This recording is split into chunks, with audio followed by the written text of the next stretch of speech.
We are the Nerd Eternal Network.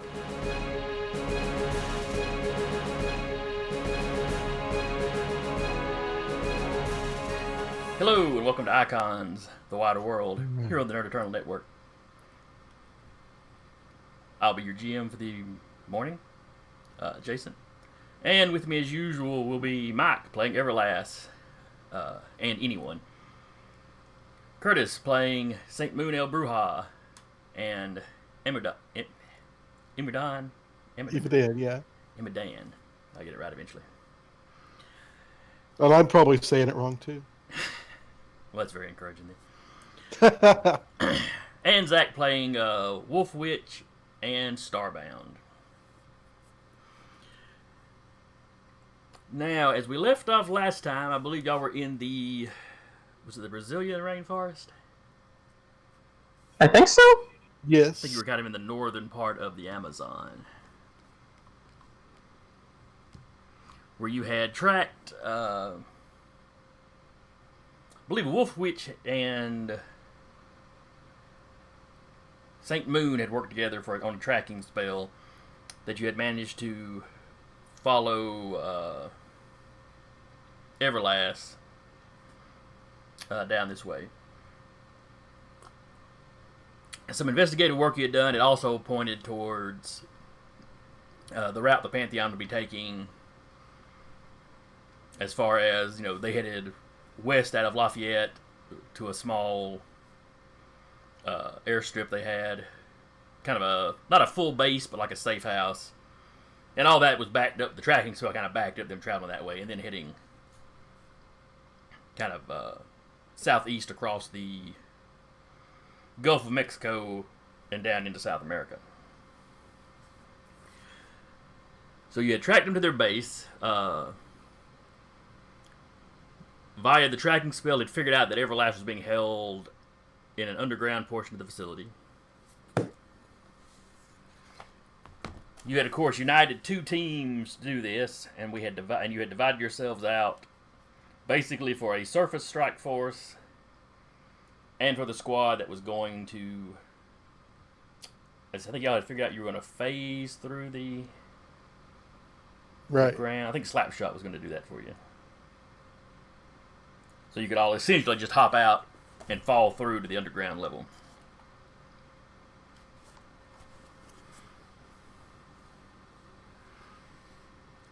The rest of you were dropping out slightly to the west of the facility,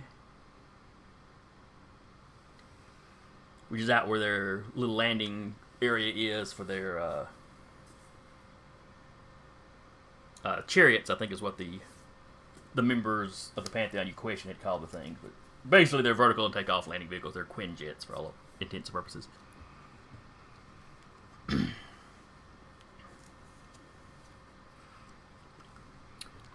see. So we had... So just how many of you were on the service? Anyone? Emidan was on the surface. Alright, yeah. Oh, yeah, we got Emidan here. We've got... J303. And Mod. Yeah, J303, Starbound. That's right. I did not have a mini out for anyone. Yeah, I think the underground squad consists of Wolf Witch, Slapshot, and St. Moon. That's what my notes say. Yes, sir. Yep, that looks right. That's right, because the fourth one, Everlast, was already down there in prisoner.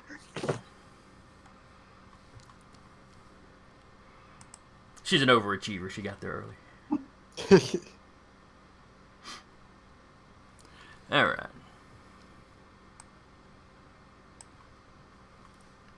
Let me throw out a token right quick for anyone.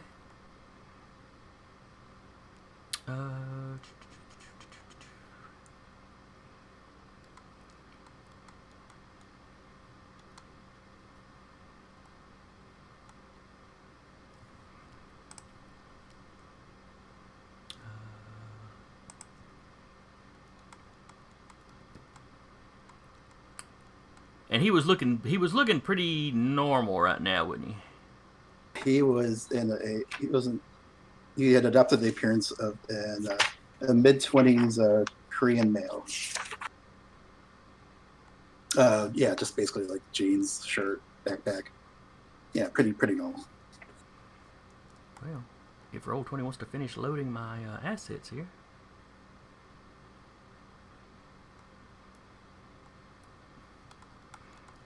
Because all my normal folks were down at the bottom. Here it is.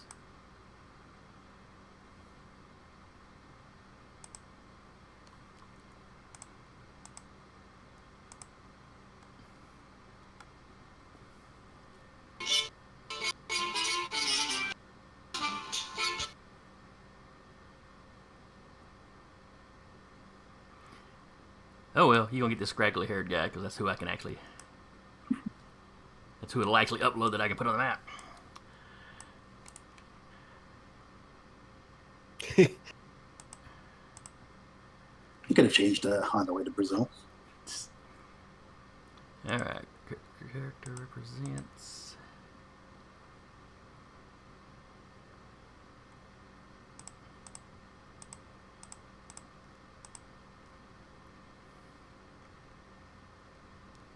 Alright. Save changes. Alright, so you see him right here. Mike, you should be able to move around now. Let me just move in here a little bit. Okay.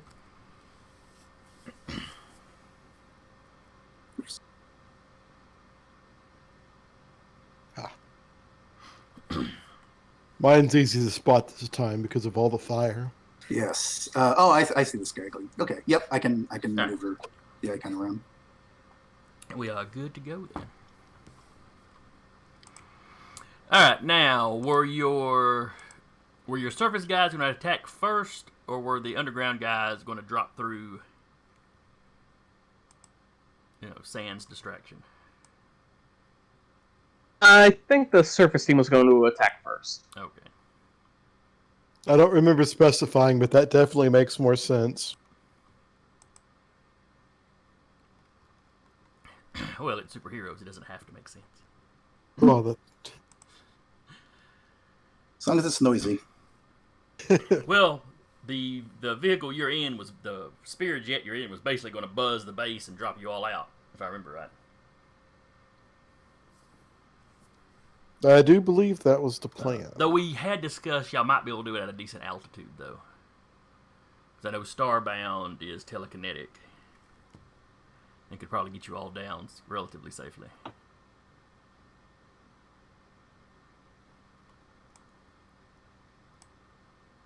Yeah, you're going to be annoying today, aren't you?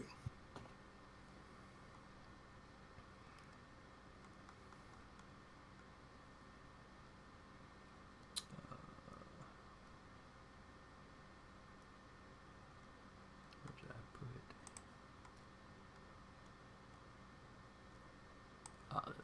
There. All right. So we're going in with the surface guys first. All right, y'all already picked where y'all were going to land.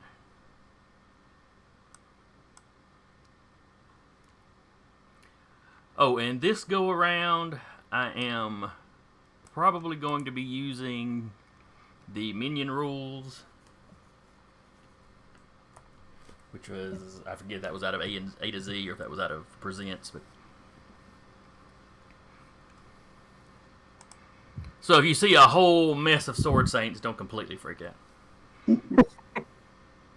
They can certainly still hurt you, but they're not going to take damage real well.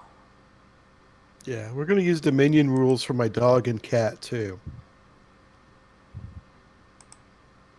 Because they've decided to come out.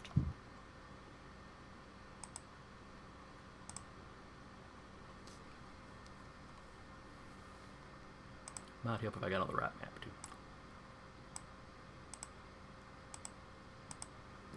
Alright. So you buzz over, you drop out. Did you want the plane to come in low, where it'll be noticeable and a distraction? Or do you want to drop off high? Does the ground party want to drop off to the side and kind of move in on their own so that when they start a distraction, they can buzz by and drop the rest of the guys off? Let's do that. Y'all come with your own tactic too. I'm just throwing ideas out. I have a thought for what anyone can do since he's not really a combat person. Mott has telekinesis, right, or some kind of flight ability. Is that right? He can fly, yes. He can fly. Okay, but it's not telekinesis, so he can't necessarily lift someone with him. No, he's strong enough to carry one person without too much trouble. Oh, okay. I was going to ask if he wanted to, if he had telekinesis. I was going to ask if. Oh, actually, doesn't Starbound have? No, he has telepathy. Starbound has telepathy. That's right. That's okay. I was gonna. What was Starbound telepathy and telekinesis, or just telepathy? Telepathy and telekinesis. Okay. Do we want to have some fun and have like anyone disguise himself as like the Primus just to spook out the minions? The problem is he doesn't have any abilities to actually back that up, so he couldn't fake flying on his own. At least that's why I was asking about TK. That sounds amazing. Just act like a dick, like a pompous jerk. Said man has been a hero before before most of you have been born. Right. He was World War II, right? Yes, that's when he debuted as the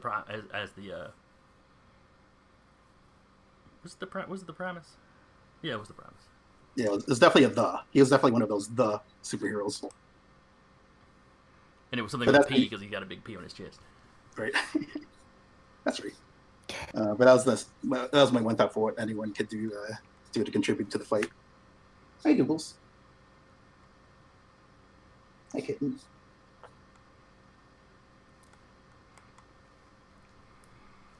So anyone can look like the Primus. Starbound can hold him up as an obvious target.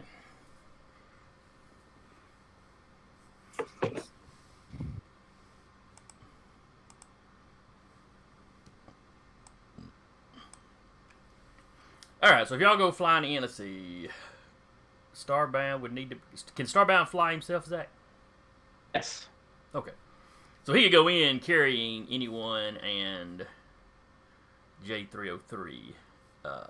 Emudon can, of course, fly on his own. Mott can fly on his own. Look, there's a kitty cat. Which would be kind of interesting because Emudan has the big flaming wings. And when Mott flies, it looks like he's got wings of light out of his back. They vanish when he lands, but...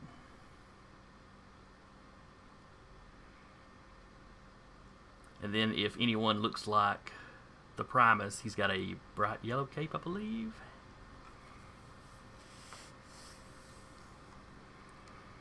Alright, so y'all all kind of... That'll be an impressive display. Yes. You're definitely the attention getters.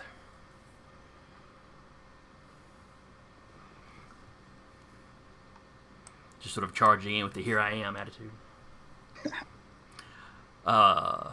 Almost as soon as you come into view of the base, though, you outside alarms start going. You start having troops pouring out, or security pouring out of the building.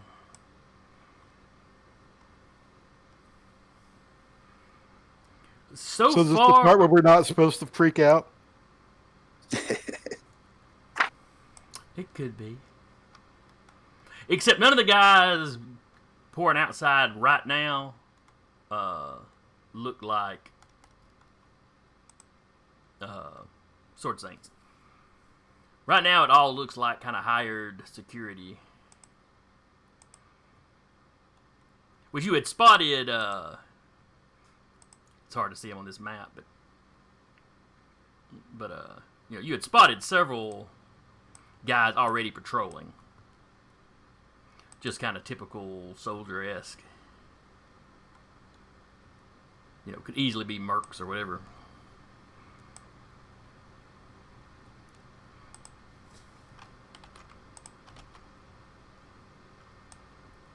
But they come pouring out the door here. Let's see, where's another building?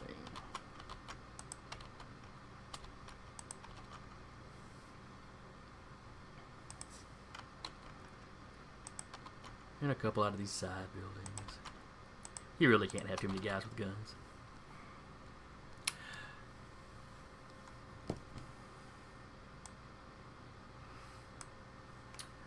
Now, the side you're on, you were coming in on the side of the landing pad because I think Starbound wanted to be sure to have access to their vehicle. Right. Or was it Jay that wanted access to the vehicle? I think it was Jay. That's right, because I was picturing Starbound throwing it around, but it was Jay that wanted to fire it up to hack it and use Do it. they only have one vehicle, or are there a couple of chariots there? There would probably be at least two. You'd assume the base probably has one of its own that would be sitting there, and then the one that just came in. So for purposes of collateral damage, if you wanted to use them, we'll say there's two.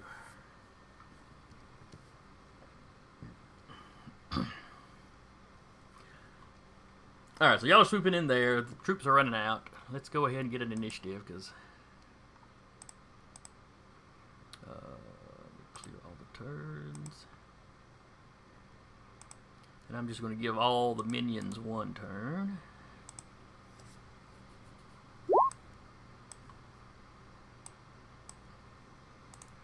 And we'll add a turn for our heroes.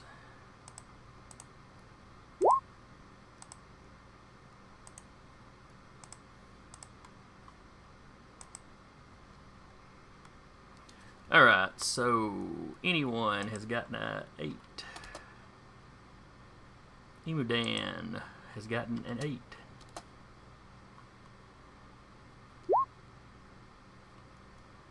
Starbound has gotten an 11. And then Jay, let me pull him up.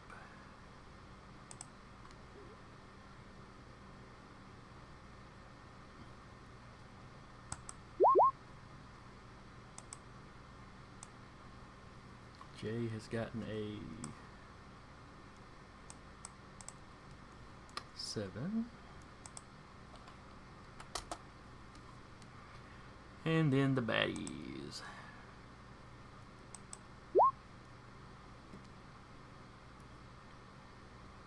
Would also have OCs. I think they've got a 3.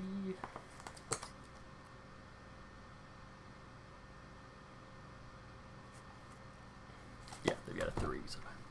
So that's an 8 for them. Everybody's kind of clustered close together.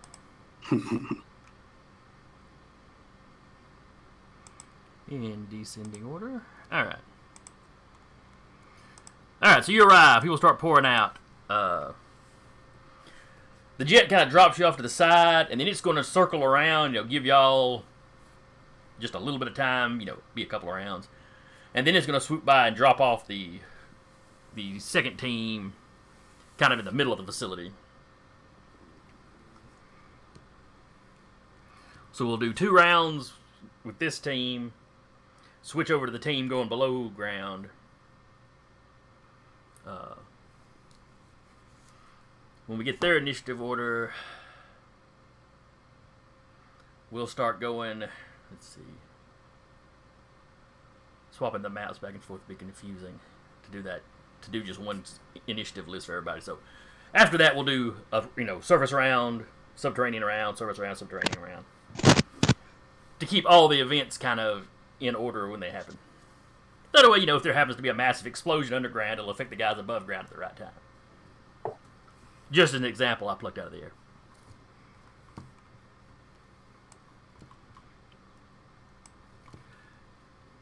Alright, so top of the order is Starbound. Alright, so we're still going with the plan where anyone disguises himself as the Primus? I believe so. Alright, so yeah, I'm going to bring both myself and Starbound, or myself and anyone, to view right here in the middle of the map, and just have him hovering in clear view, making his cape flap in the wind. Hands on hips. Daring people to shoot at him. Go ahead and move. I'll go ahead and move anyone's mini down here.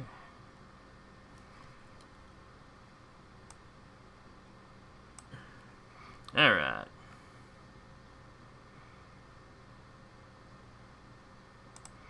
Imudan.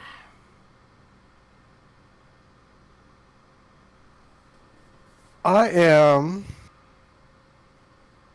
going to come in.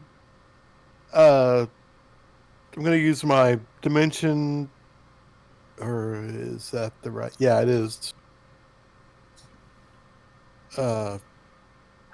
Dimension control to make myself 4-dimensional, so that my strength increases up to 8. And I know that J303 wanted to use one of the chariots.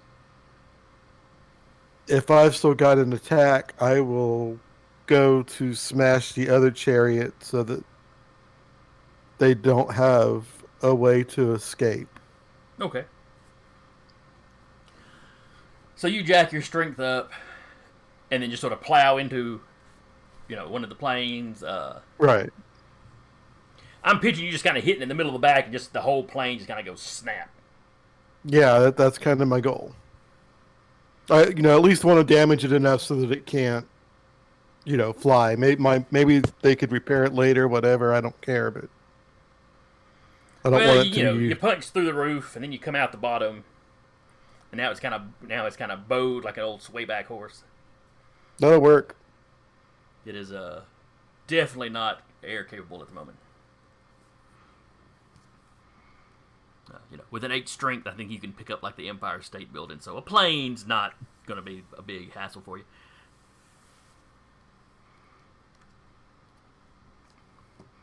Plus, it'll be intimidating. Maybe they'll think twice about messing with us. Probably not. Maybe I can make them think a third time. Anyone? So, is the Primus, is he much for flowery speeches, or is he more of a taciturn kind of like superhero who's kind of jaded by it all and doesn't really... Let's see. Well, you work with the government some, so you might...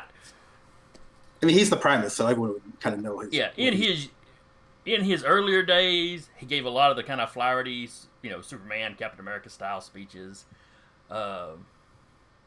Modern day, he's been semi-retired off and on. But in public appearances, he'll still give some of those same kind of speeches. Okay. But like the guys working with Spear, yeah, he's not like that. Off the clock or out of the public eye as much. He comes across as a little more jaded or just kind of tired of it all. I got you. That would explain our impression of him. So I think what anyone will do as the Primus, he'll basically boom out in the Primus voice, and he'll just say, "All right, guards, there's no shame in standing down to the Primus. No need for anyone to get hurt. No, there's no need for me to have to hurt anyone here." And with that, I would like to try to, I guess, deceive into creating I try to create a condition or a quality, that being cowered by the Primus. All right, so that would be... This is kind of an intimidation move. At least that's kind of what I'm... you're trying to cow them, basically. Yes. Okay. Is the impression I'm getting of what you're trying to do, so... Yes. So right. I have deception, but not intimidation. So what would my... I'm going to go ahead and let you use the deception... Because it's not so much that you're trying to, I can talk scary. You're trying to convince them that you're actually the Primus, which should be right. scary enough. Right, yeah. So I'll let you use your deception. It'd be deception and deception and the willpower. Okay. Because willpower tends to be what you use for your social stuff. Let's see. So I guess I'll add a deceive in disguise role description. In disguise. Or intimidate in disguise. So that would be based on willpower plus 1, 2, 3 for the deception, and I generated a 10 total. Alright, so their willpower is a 3. That's not bad for average dudes. But I guess if you're hired mercs, you got to be able to keep your pressure, getting shot at and stuff, so. So they get a +3. So a 6. So that is a major success. Which I believe gives you 2 free uses. That sounds right to me. I want to say, let's see, actions.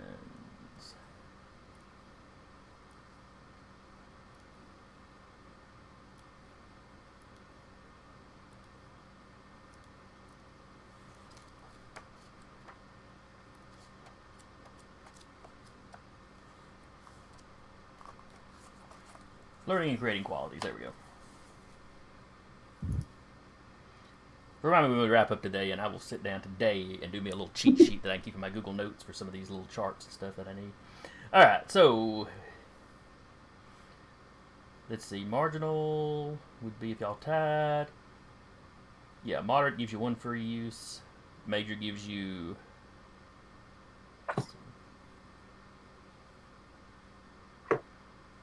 Yeah, moderate. Yeah, okay.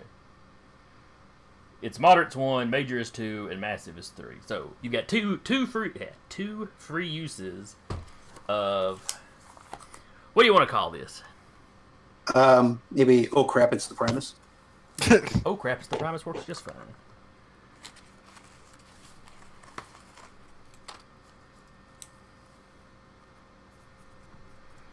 Oh crap! It's the Primus.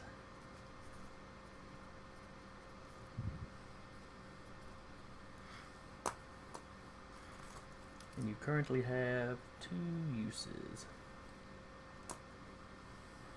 Now, the quality, even after those 2 uses, the quality will still be there. But you'll have to pay, you'll have to spend determination like usual. Or take a complication or some such. Yeah, or trouble or whatever it's called. Trouble, that's it. But it's still something that you can tap if you needed to. Yes.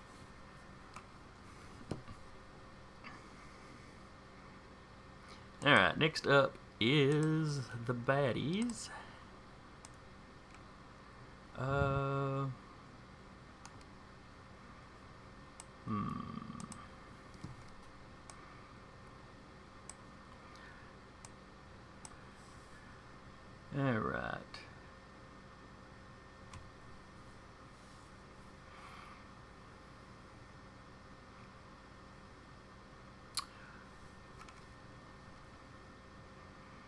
This group of 3 right here are all going to shoot at Starbound. I'm an alien, isn't it? Look, there are rumors that the Primus may be an alien, but those are just rumors. Yeah, but I'm normal looking. That's very speciest. Very much so, yeah. What's normal? But yeah, you're the one that's not the Primus, and these guys down in South America may never have heard of you, so it's... We can shoot the guy we know's bulletproof. Or we can all I know that is... guy. All I know is that after this is over, I'm submitting a complaint to Spears' HR department.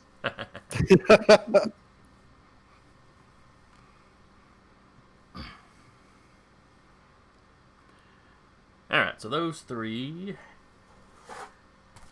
They'll take individual shots this first time.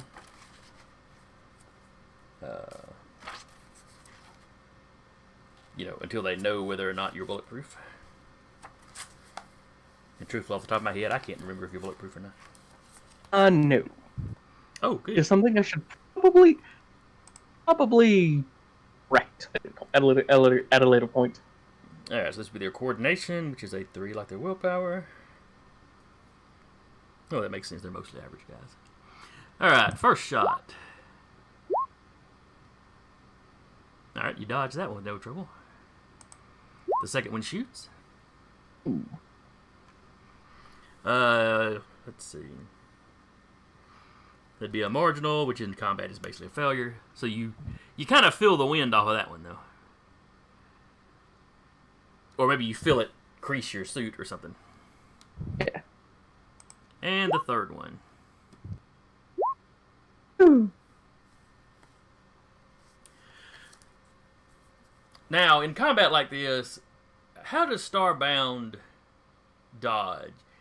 Is he actually kind of jiving in the air or just swooping around? Or is he subtly nudging stuff out of the way with his telekinesis? He's probably just holding out a hand and just nudging things out of the way. Okay. Their guns come up. He just kind of goes, well, you can't see me because you ain't got the camera. I was holding my hand up towards the camera, so, imagine it. So, like I say, one of them comes close enough that you almost, you almost didn't catch it. Because, small, fast-moving projectiles, they're kind of hard to notice and to catch in time. But, Especially when you're multitasking. yes.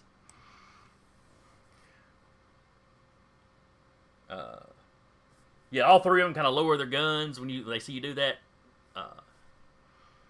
You're too far away to hear what one of them is saying, but you see his mouth move, and you're pretty sure he's swearing.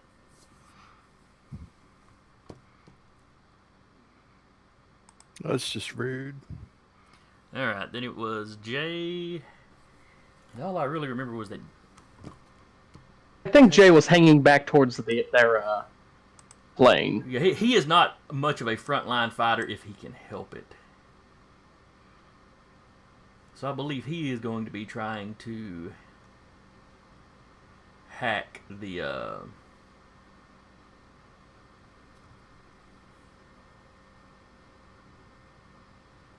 let's see, it's intellect plus, why does he have a plus 3? His technology is a 1.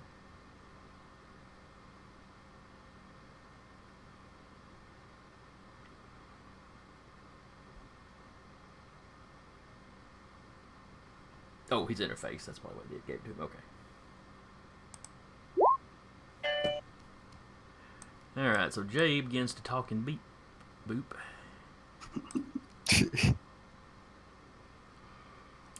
Which is a 12 versus the security of the... Can we make Zach do the beep boop noises? I am not totally opposed to that. Though you're the one that's got it on your phone. That's true. That's right. That's it. I just need to text Curtis every time I want to do the sound effect. All right, so yeah, he's hacking into the plane and having great success. I just don't recall exactly what he was wanting to do with the plane. I don't think you specified. Or did you? I can't remember if he was going to crash it into something. I think he was going to crash it into something, as an extra distraction if we needed it. Maybe so. Into one of the buildings once y'all had verified where she was or gotten her out. Yeah. That may have been it. He may have been going to drop it in like the main building once everybody was out. The Chariot's armed. Yeah, it's an evil organization. I'd say they'd probably put weapons on it. The FAA is not, or FFA, whichever it is not an organization they're overly concerned about. All right. Oh, wait, that was only those 3 guys. All right, I need to roll back. I only had 3 troops go. I need to have a few more troops go.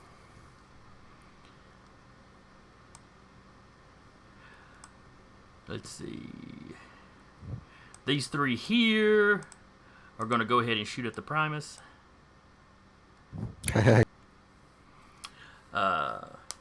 Really, like it's just reflex. It's like they're coming up to shoot before he even really starts talking. Would I defend with my own attributes or the TK? I don't know how much liberty I am to actually move myself per se, as opposed to starbound.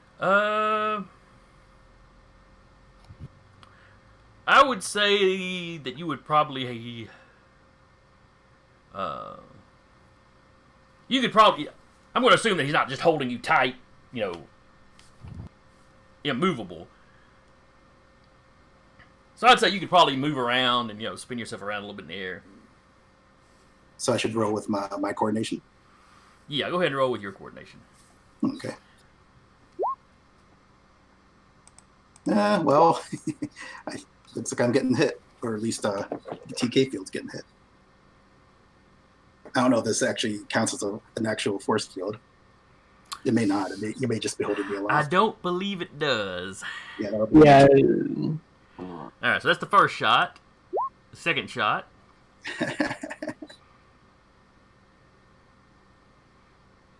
And you roll it into to defend against each shot. So. Oh, I get to roll separately? Yes. It's Okay. 3 separate attacks. So, second one's an 8. All right. All right, so that one didn't get you, and then the third one. Nope. Okay. 9. So you got hit once. Let's see, they are armed with. Didn't take any hits, unfortunately, but The rifles do 5 damage. ooh, okay. That takes me down to 3. So, Yeah. I guess the question. Mm-hmm. Does anyone have any kind of body armor? No, I don't. Oh. So once again, I forgot to buy body armor. I guess the question is, can I maintain my illusion to avoid the appearance of losing 5 health points?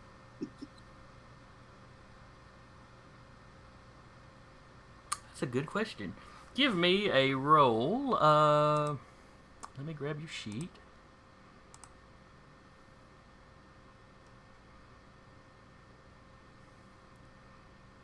Ah, there he is. All right, images.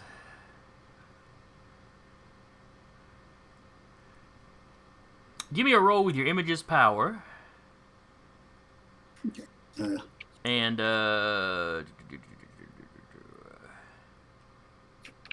I guess go ahead and throw your deception in there too. So let's see. Oh, that's actually a very good roll. It'll be versus the damage you took, basically. Okay, so I'll call this roll Deception with Images, and that'll be a plus 9 with no key attributes. And I generated a 12. Oh yeah, so you take a pretty good lick to the side or to the arm or wherever you want to get hit. 5 points. That might actually be a chest wound. No, that's possible. But it's comic book, so you know. Sure. I hesitate to call it a gut shot because a gut shot would actually do be incapacitating. Yes.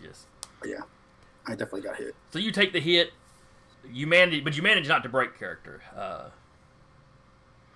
If they were closer to you, they might see blood dripping off, where it kind of runs down your side and your leg and eventually drips off.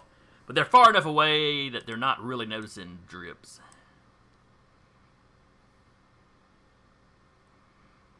So to them, it just kind of looks like you turned and looked at them.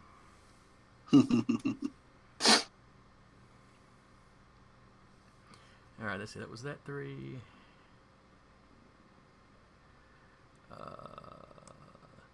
These 4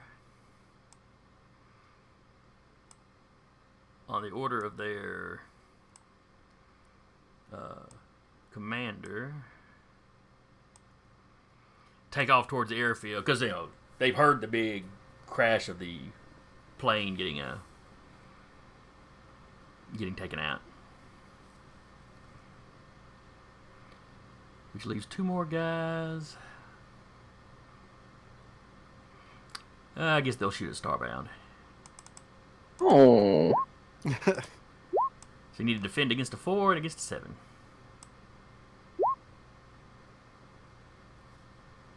Hey. Alright, Zach. I don't mind missing you all the time when you're playing Recluse, because he's basically Spider-Man.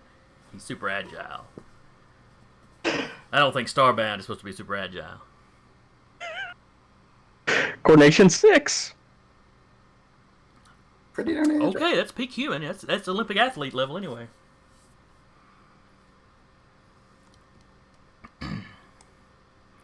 I withdraw my criticism. Sorry. Alright. Emudan. So I'm going to let's run your mini down here. Run your mini down here to the south a little bit. Basically where that chariot was. So you've dug by this point you would have dug your way back out of the plane. Right. So you can see these troops here coming towards you. Boy, they do not show up on that map very well.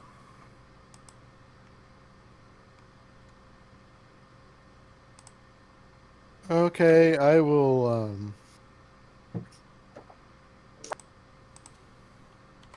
produce my flaming staff of minion bashing and charge. Or it's not a staff, it's a mace. Yeah.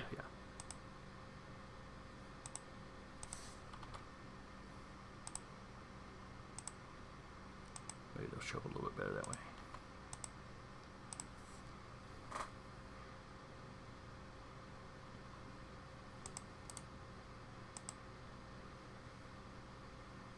So I guess I need to make a prowess roll.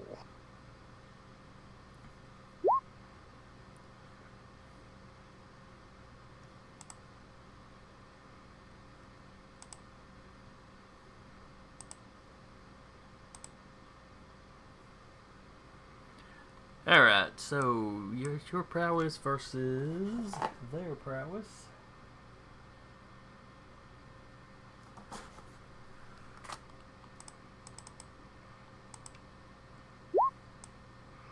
Alright, so you hit the first guy.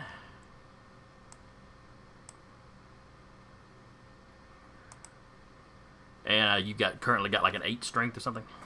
Yes. Yep, he just flat goes away. Probably goes flying off into the brush.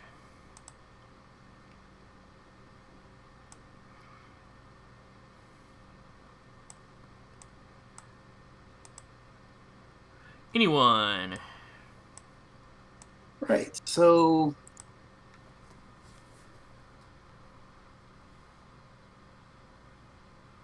how many guards are still like here amongst? Are all 3 guards who attacked me still?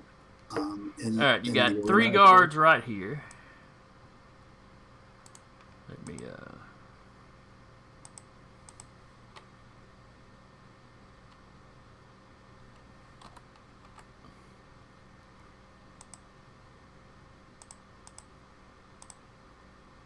So you've got 3 guards right there. You've got 1 up here, 1 over here, and 1 right there. Oh, Okay. and 2 right here. Sorry. And of course, the ones that are over there engaged with Emidon. Okay. If I can, if I still have enough control over my movement to actually close in, I might try punching one of them with taking advantage of the old shit that it's the Primus free tag in order to increase my strength by or my effect by +1 if I connect. Okay. I don't know that I'm going to connect because I'm really not that much with combat, but let's see what happens.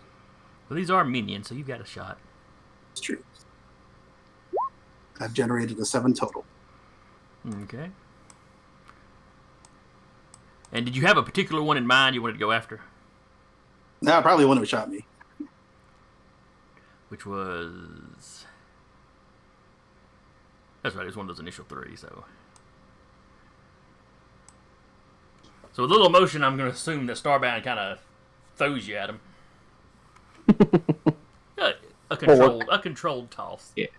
So that's versus their prowess. Ooh. Clearly, I should have spent my bonus on the +2. Yeah, for some reason, soldiers are better at punching than they are at shooting. I don't know what it is. So you swoop down on him, and he kind of jumps back, and you just do feel your knuckles barely brush his cheek. And he just looks shocked, like he can't believe he got out of the way of that.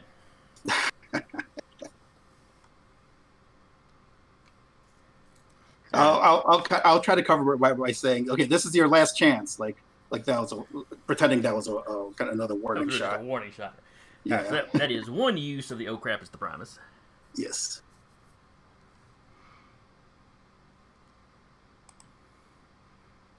Then it is their go.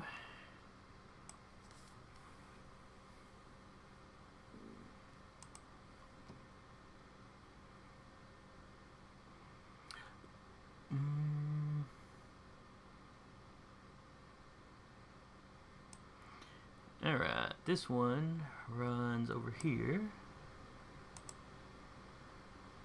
This one...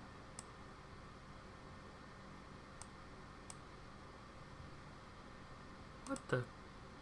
Hold on a second. Every time I try to move one of these guys, it's not moving them, it's copying them. So it's like I've got Madrox the Multiple Man there, split off in every direction. That is not how that is supposed to work. Okay, now it's moving it right, so I don't know what was going on. It's like I know there's only supposed to be 3 of them standing right there.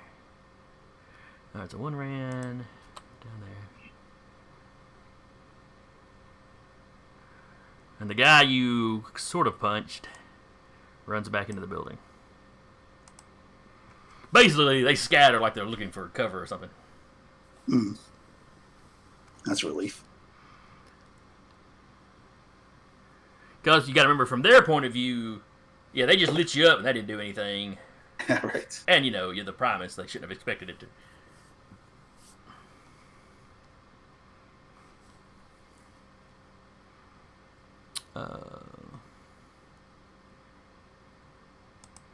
This guy here moves back into the trees, and you hear him on the radio. He's speaking English, which implies he may not be a native, because I believe they speak Portuguese in Brazil. Hmm? Now, in the full combat gear, you can't make out an ethnicity particularly, because they've got the little goggles and the full helmets and all that jazz. But particularly having been in the espionage business, you're pretty sure it's an American accent on this guy.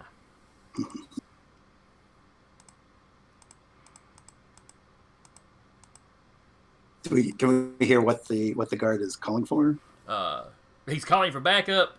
He's identifying that the Primus is here. Let's see. It was the Primus. He's talking about some kind of flaming angel taking out one of the vehicles. Well, there's no way he'd identify Starbound other than just as an alien. This may be a good time for anyone to adopt the appearance of one of the guards if he can get a chance before the backup arrives, and a spot in the chaos where he might be able to pull that off undetected. But we'll see if he can get to that next round, next page. All right.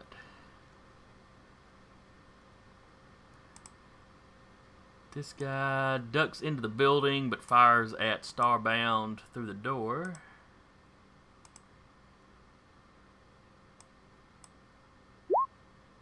So you need to be a 7, Zach. I believe I can do so.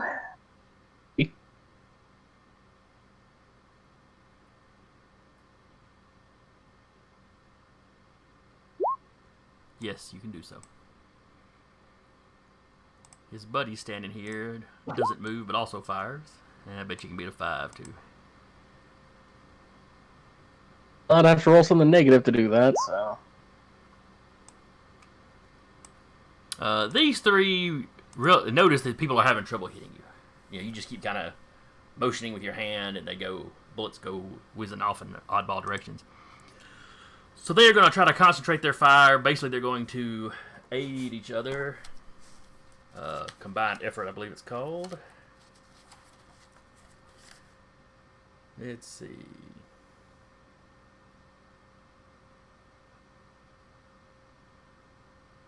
There's 3 of them.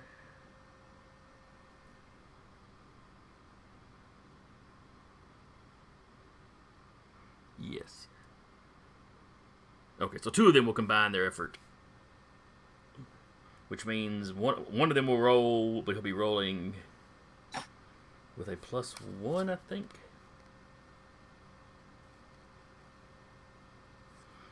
Because they're going for not increased effect, but increased effort. Alright, so the one that's got to shoot you by himself, you need to beat a 6.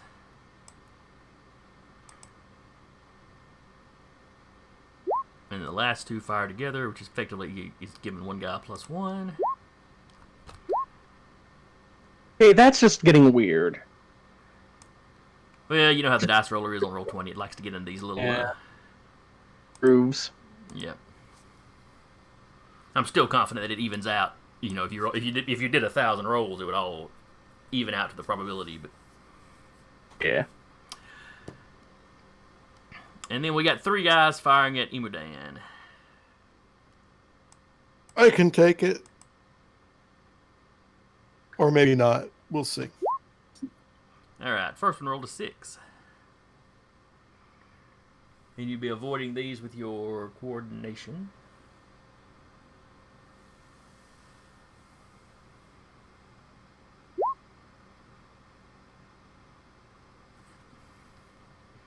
Okay, second shot is a 7. And the third shot is a 9. The best they can roll.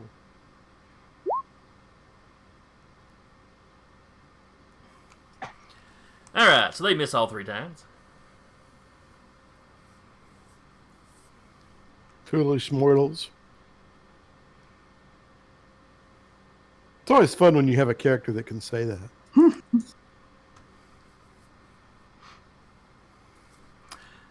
Alright, on Jay's turn, the chariot will start lifting off.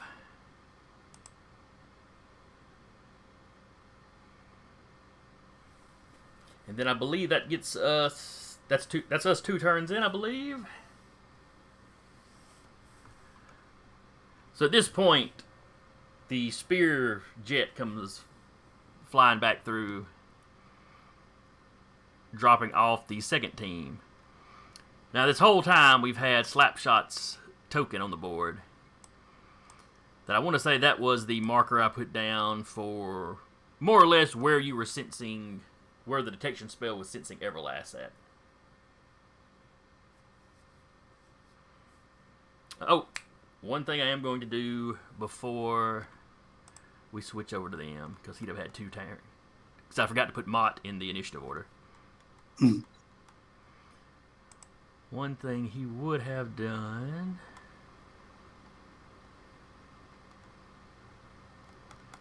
Have I still not put his sheet into the... No, I haven't. Why am I so lazy?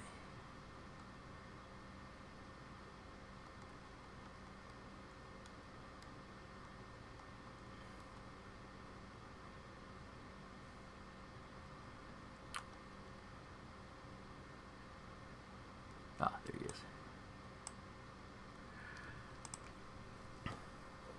Alright, so for one of the rounds, he would have Psychic Blasted somebody.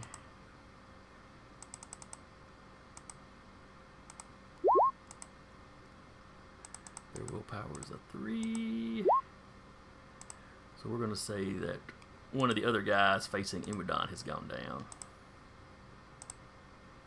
Just sort of dropped his gun, grabbed his head, and then slumped. And That's right. He'd have flown right on through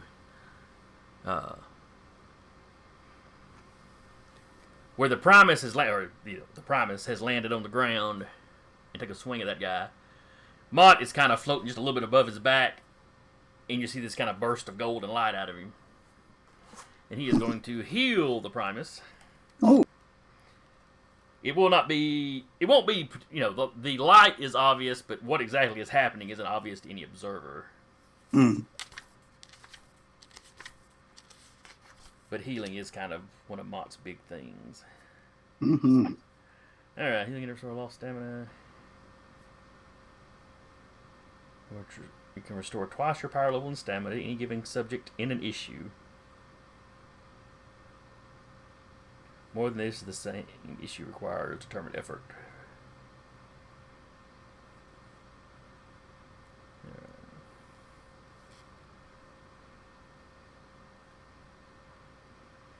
Healing also restores lost strength, but that's not an issue here.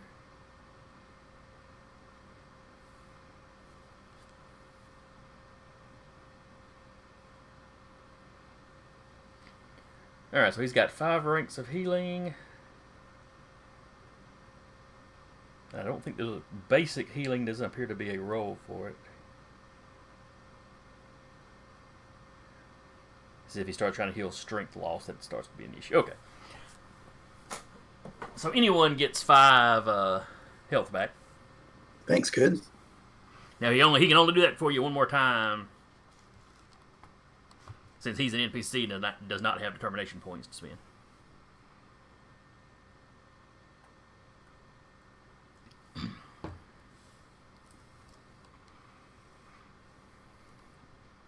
All right, now we jump across to the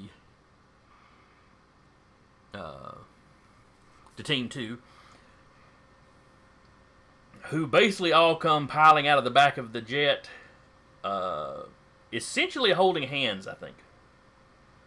I think that was how Slapshot did it last time, was everybody kind of had to be touching, and he could drag you off to the wall with him.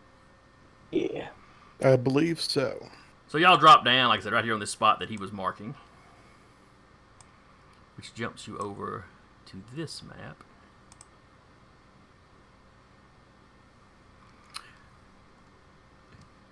You give me just a second, I'll take the fog of war off of the area you've landed in.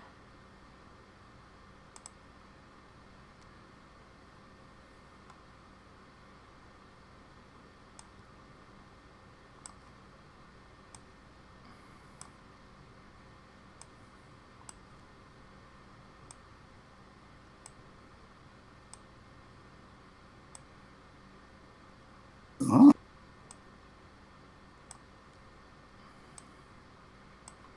Kind of a big central room. Yeah.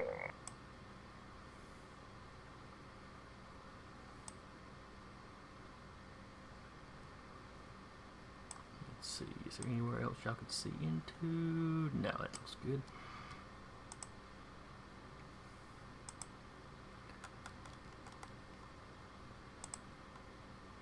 And we had, let's see, Slapshot was in here.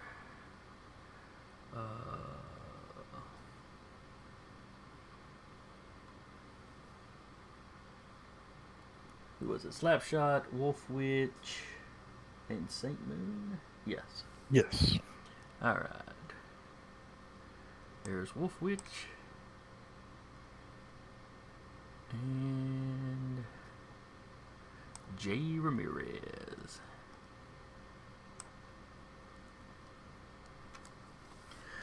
So you all come through the roof of this building. And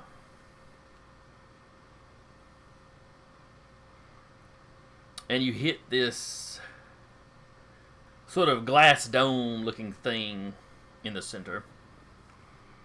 You can see Everlast inside it, strapped to this machine. However, as you come down, when you reach that glass, you hit it like it's a solid object, or like you're a solid object. Was unexpected. We're not still in the ground, are we? We've come through into the chamber. We're Yes, just you're stopped definitely in the last chamber. time. This is a fairly deep, or fairly, to be an underground facility, it's got a pretty high ceiling. 25 feet or so. So when you hit that, everybody give me coordination checks. including myself? Including Everlast? Not Everlast, no. Okay.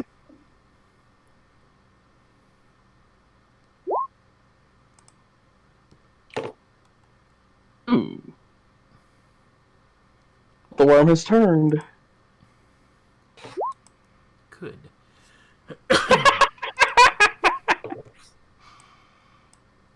Alright, 6s are what y'all were needing to beat. Yes, it was. Alright, so Zach got a 5. Curtis got an 8. Oh, right, I needed to roll for, Slapshot.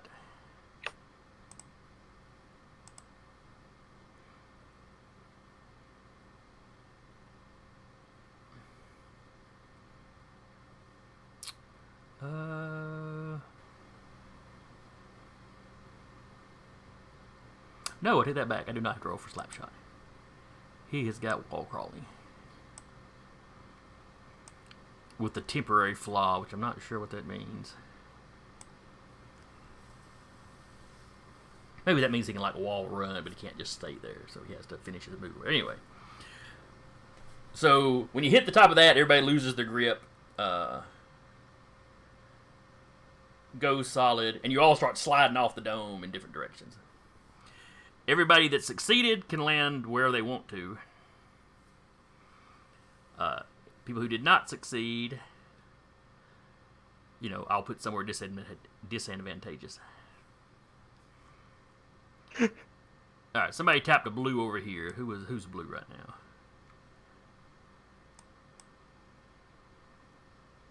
All right, so that's Curtis. So I assume that means you wanted to go down over there. I was just goofing around. I don't Okay. know that I particularly care. Let's see. What is that yellow thing there? Is that... You talking about this one up here? Well, I guess they're spaced out. Yeah, are those These are all minions? Sword Saints. The one with the yellow box around it is a bigger, bulkier suit of armor. Nice. Oh, and I did so well against Sword Saint last time. So everybody put your minis where you want them. Except Zach, who Me. I'll put his somewhere. What's the status of Everlast? Is she unconscious, incapacitated by machinery of some kind? All right. So as Everlast was loaded up in the airport a day or so ago now, Mm-hmm. the small airstrip right outside Baton Rouge, or Lafayette. Almost as soon as she got on the plane, she was sedated. So she was kind of in and out of consciousness through the flight. When she woke up in this facility, she was in this circular chamber.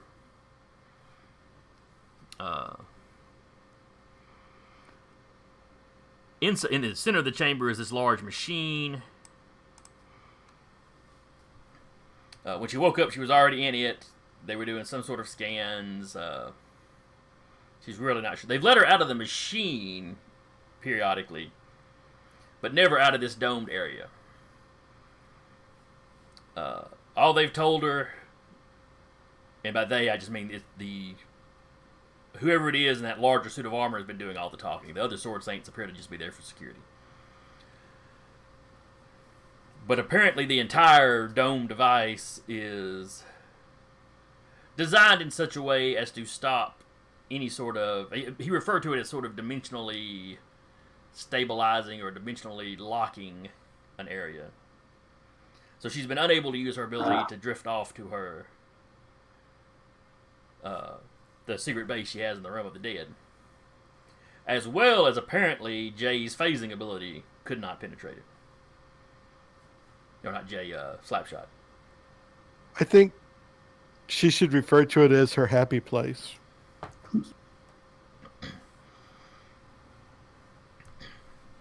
Are there... I know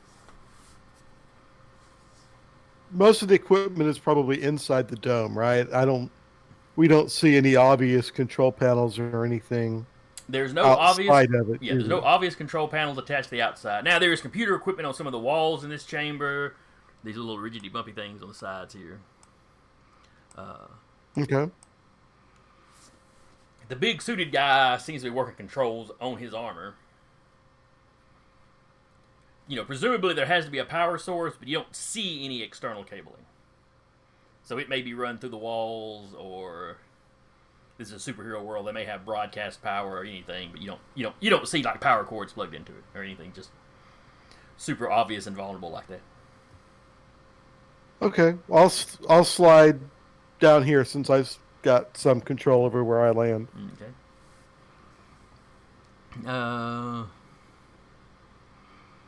Slapshot will go down there with you. my intent is maybe smash these control panels and disable something.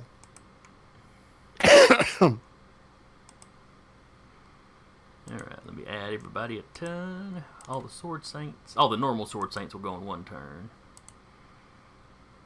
And our glowy guy here will go in another. So everybody in this room give me initiative checks right quick. Does that include Everlast? Yeah, go ahead, because they may find a way to get you out.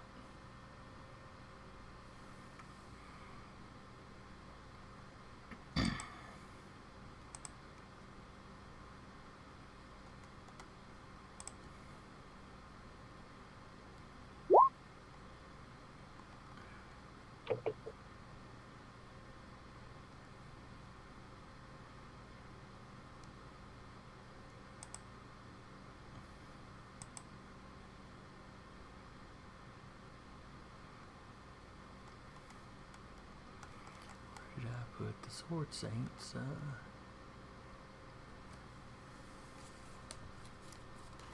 Oh, that's right. I would use these stats. That's right.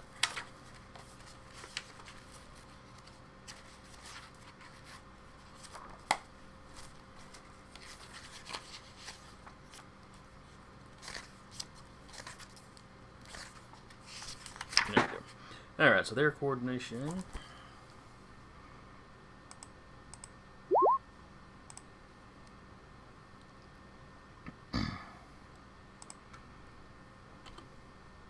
Oh.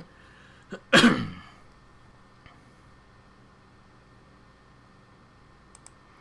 then the bigger armor. Alright, so St. Moon got a 5. Slapshot got a...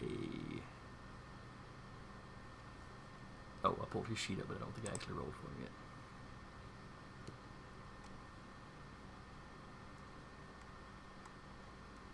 Don't do that, Mike. Sorry. I missed it. What was Mike doing? I just yawned.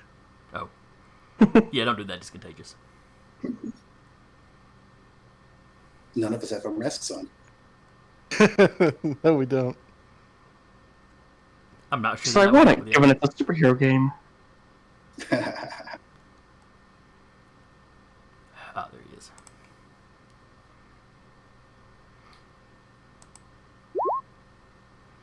Alright, so Slapshot got a 7.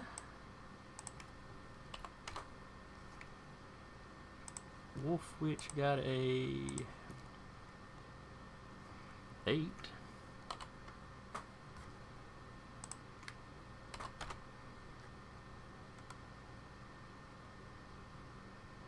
Is that everybody? I generated a 9 total. Everlast. Oh, I had forgotten to put her on the initiative order. That's why I couldn't find anybody that didn't have a number yet.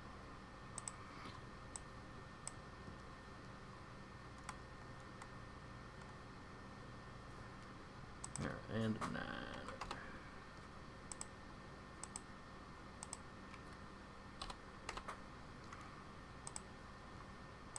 9. In descending order.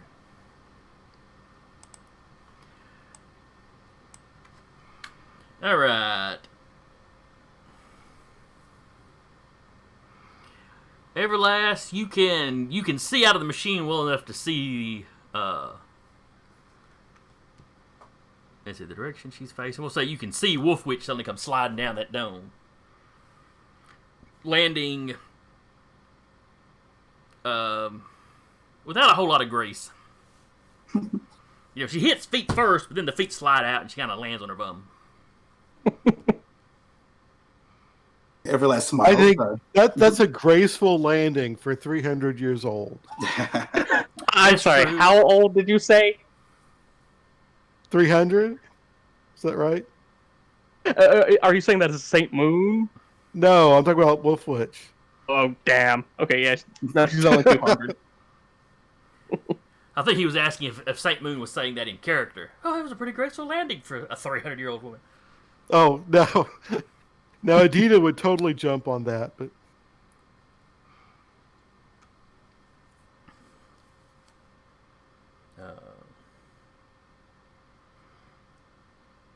So anyway, Everlast is first up. Yes. So, first question. You mentioned that I've been let out of the dome on occasion. You're not been let out of the dome, just out of that machinery in the center. Oh, right, just out of the machine. They've let you out to like stretch your legs as long as you continue to cooperate. I see. No, I got you. And so, but now, I may not necessarily be under any particular. This might be a good time to not cooperate since the cavalry has arrived. As it were. Up to this point, they have done nothing violent to you. They haven't tried to vivisect you or anything invasive. It's all been basically scans in this machine.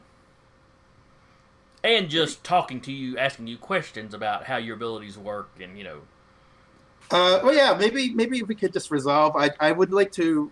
I certainly would like to have resisted it if at all possible. I don't know how you want to play that out, or if you want to just save that for later. No. Because first of all, do I actually still have do I have access to my powers still? I mean, not besides the ritual, to the dimensional travel ritual. Do I still have my strength and other powers? Yes, presumably. Okay. So I've just basically been here of my own free will. Yeah, it hasn't been, like I said, it's only been a day or so ago since all this happened. This has all gone down very quickly. Yeah, I guess. I wouldn't have actively helped them with the. I certainly wouldn't have answered any questions. Whether they would have escalated the interrogation at all, I guess that's up to you. As far as the scans are concerned, in with the bounds of our agreement, I don't think I would have been in a position to stop that per se. Since I was basically trying to buy time for my teammates to prepare for a relaunched rescue attempt, which has been launched. Was I able in the day? I know it's only been a day, but was I able to maybe gather any intel, on them? Was I able to learn about anything from them that might be useful to know now? While they're trying to question you, you could have been, while you were conversing, you could have been asking questions as you answered questions. Yeah, and that would have been how Elena would have liked to approach her, quote unquote, voluntary stay. She's apart from wanting to stop the last fight, she was kind of curious. She wanted to find out more about the enemy, even though it's a risky maneuver. But I feel like she would have been confident enough, at least in her own upraising / indoctrination, that she would have felt comfortable not risking brainwashing. Whether that's actually the case, we can determine later. But yeah, I don't know if I could make some kind of perception roll for some kind of quality that. Well, what it would be, this would almost be more of a social thing, almost willpower versus willpower. Makes sense. And I don't really have any skills that could really apply to that. I was about to ask what your specialties or. Yeah, smattering of occult, and otherwise it's just fighty stuff. So yeah, I think it'll be straight willpower. So shall I go ahead and generate that? Let me see.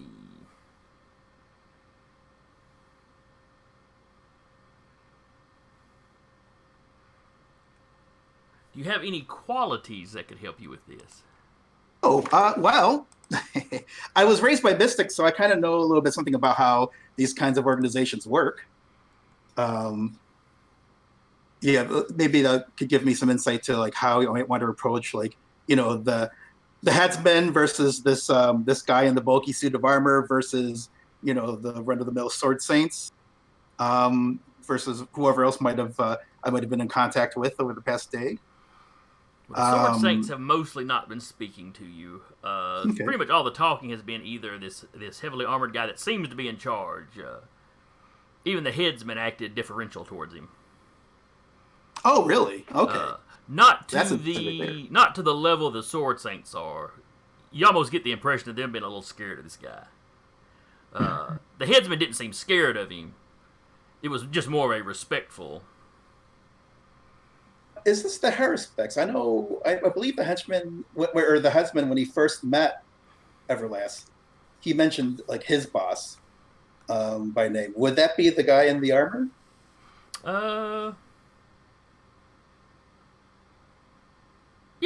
If Everlast asked him who he was, that's the name he would have given.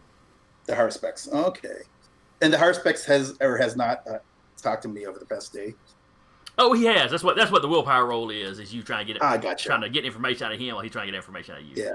The only other thing I could think of is, one of my qualities is Anubis wants his betrothed back. If this guy knew that I wasn't just bestowed power from a deity, but actually was a reincarnation of someone who was bound to marry like one of the big name deities, and Anubis, could there possibly be some way she could parlay that into maybe psyching him out in some way? Is that a thing that would be possible? Yeah, if you wanted to tap that one for a +2, we could do that. Oh, now unfortunately, I don't. Everlast. Now here, okay. Everlast doesn't have any determination. Perhaps I could accept some trouble in order to access a determination. Like maybe the captivity was a little more arduous or troubling to her. I've got your starting. Mm-hmm. On the sheet here, it looks like your starting determination is 4. Yes, and I believe I'm currently at 0. Does that not restart every? I was thinking that restarted. Oh, since this has been kind of a prolonged adventure, I haven't really restarted between sessions. That's right. That's right. It's not actually time based within the thing. It's based on storylines, I guess. Yeah. So I'd be willing to take some trouble. I don't know. Maybe the Haruspex actually managed to raise some doubts in her mind about her convictions in return for a determination point to spend on this willpower check. I'd take something like that. Or one thing you could do, because you've had a day or so to be talking to him, mm-hmm. You could have tried to get kind of a feel of him. So you could make a roll. If I can find it.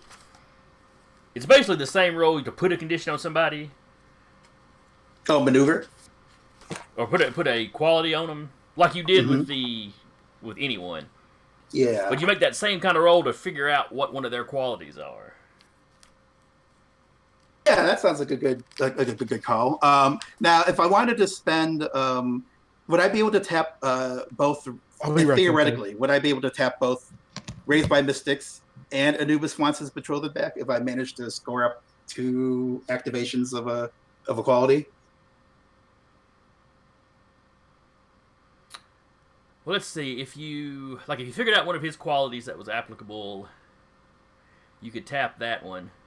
And if you got multiple uses, I would let you use the Anubis one, because that is really something that ought to catch his interest. Okay. Oh, so you're asking if just me to try to guess at one of their. Yeah, right. I would you can imagine do that with the same. You can. I mean, obviously, you can just guess on your own and try to figure it out. But you can also make a roll, just like to put a quality on them to figure one out. A straight up roll. I got you. And if you roll well enough on that one, it gives you free uses, just like if you I got you. Yeah. Well, what role would that be? Now, is that something I could apply a cult to? To figure out their quality? I'll let you, because part of that's going to be trying to work the Anubis thing in there. And, just given his kind of cult-like background. Mm-hmm. How does trouble work?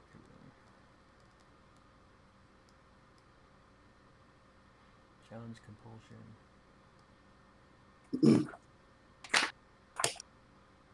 Disability, increased difficulty.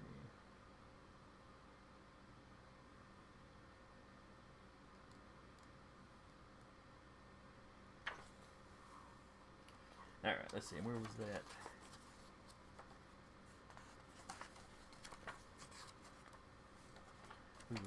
We were just there earlier. That was page 34 of the book. I was going the wrong way. That's why. Oh yeah, that's the trouble. I was looking for the how to generate the qualities, cause. Oh, you mean learning and creating qualities? And that was the one that we were just there using it for anyone. Yeah, that was page 31. Because I have a hard time finding stuff in the book. quickly. Ah, yes. Try to remember that the alligator picture's there. All right, so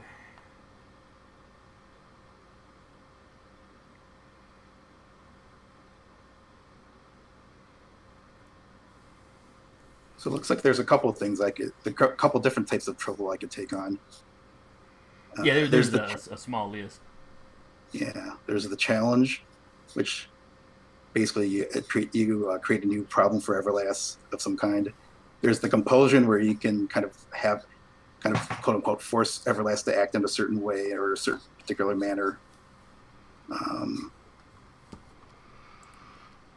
All right, so to try to figure out his quality, give me a willpower. I'll let you throw your occult in there. All right. Versus So let his me willpower. I'm guessing it's going to be something along the lines of, we can be gods too, or something like that. But let's see. Let me just enter this roll in manually. So let's /roll 1d6 plus, let's see, my willpower is 5. I got 1 occult. So roll 1d6 plus 6 is what I'm going to enter in. And it looks like I rolled bad. I regenerated a 7. Not a great roll. I rolled a 1. He rolled an 11. Oh, okay. I am outclassed. You do not. Well, I think he rolled dice wise. He rolled a 5, or you rolled a 1. So Yeah, I'm still a teenager compared to the Haruspex. Yeah. So you don't manage to figure out what any of his qualities are, which is something that you try to get a read on him to see how you can manipulate him, basically. But you don't get a read on him. Still, while the conversation is going on, it'll be another willpower versus willpower. And if you succeed, you don't give him any information, and your margin of success will determine what if any, useful information you get from him. Okay. So, by the same token, if he beats you, the margin of success is how much information he manages to weasel out of you, how much you give up accidentally, basically. Okay. Now this I will not apply my occult to, is that correct? Right, this will be a straight will versus will. You can tap the Anubis thing if you want to generate yourself some trouble. Yes. So yeah, I would definitely do that, because I feel like every little bonus will help at this point. So let's see, what kind of trouble specifically? One thing that comes to mind is that like I mentioned before, it's possible that the Haruspex could start to raise doubts in Everlast's mind about whether she's in the right, or maybe if the Pantheon has a point about like how divine powers shouldn't be just doled out at the will of these like ridiculous otherworldly beings. I don't know how that would translate into game effects specifically. Maybe something along the lines of even if she does resist now, like after the fighting's all done, maybe that's when the doubts set in and could affect like how she continues to fight or not fight the Pantheon after the rescue. Does that sound like on track with how we're supposed to use the trouble? I have an ideal for a compulsion that would work pretty well. Okay. Or at least I think it would fall under compulsion more than anything. Mm-hmm. It wouldn't make you hesitate to try to get away, but maybe you're a little hesitant about completely busting this organization quite yet. Okay.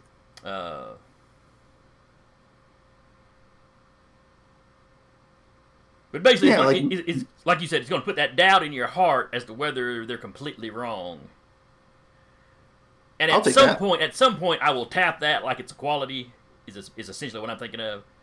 At some dramatically appropriate moment, I'll tap that. Sure. And make you, and you'll have to act along this, whatever compulsion. Gotcha. So I'll with that in mind, I'll roll 1d6 plus 2. All right.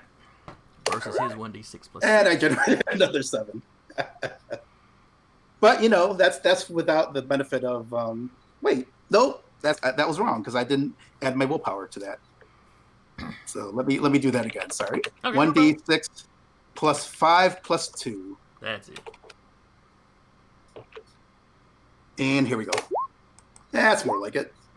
Oh. Ooh, he rolled max. Mhm. I almost rolled max. So basically, it's a tie. Mm-hmm. Someone give you a choice here. Either neither one of you revealed any information, I think the second option would be more fun, where we each reveal a little or something. both of you If get that's- at least a little something. Yeah, I like that second option. All right. So, what does Everlast reveal that she probably would not have wanted to?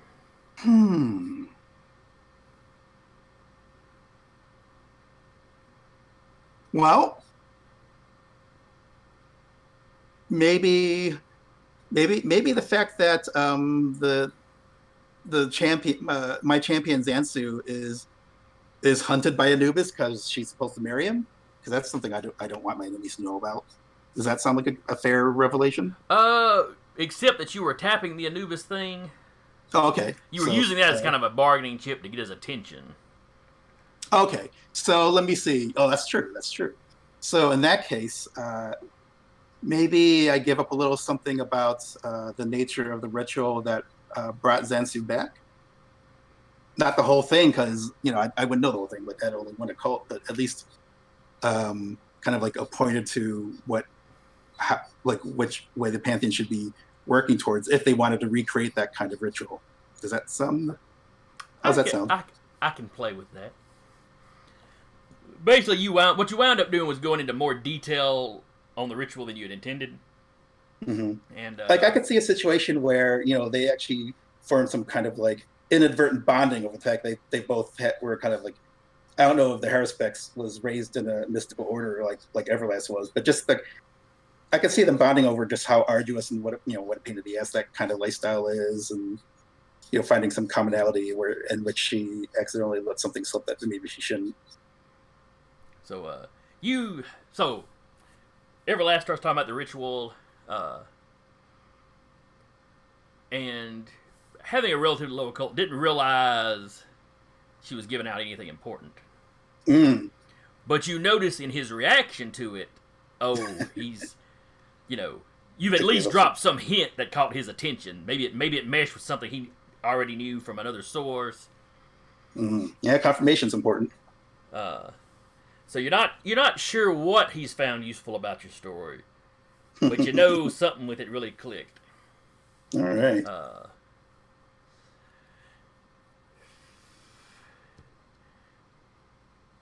Let's see.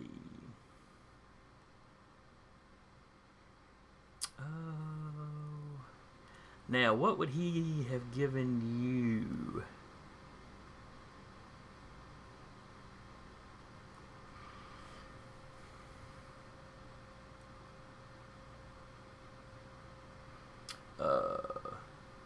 Well, let's see. You were basically affirming something for him after a fashion. So in your talking, when you mention Anubis and not wanting to marry Anubis, he gets into the fact that by the beliefs of the Pantheon, they want to all humans should be elevated to godhood, and people wouldn't be able to force you into that sort of thing. It's because it was that's right, it was Anubis that wants you as his bride, but that wasn't something your parents or your organization were involved in. Yeah, they didn't realize that. Yeah, they wanted Zansu to reincarnate within her, but they didn't realize that she had been betrothed. So yeah, that was not part of the plan. But he goes into how as a leader himself, when you're in a position of power like that, you do have to be careful not to disregard the people under you.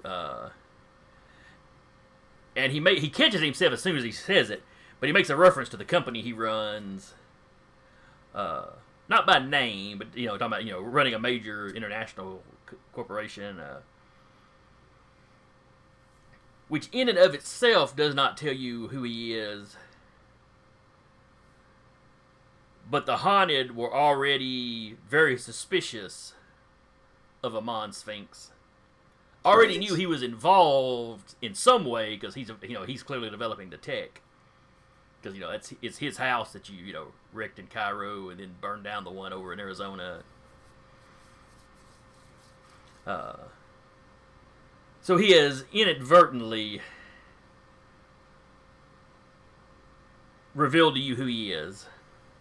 Yes. You know, it's not the sort of thing that you can necessarily take to court.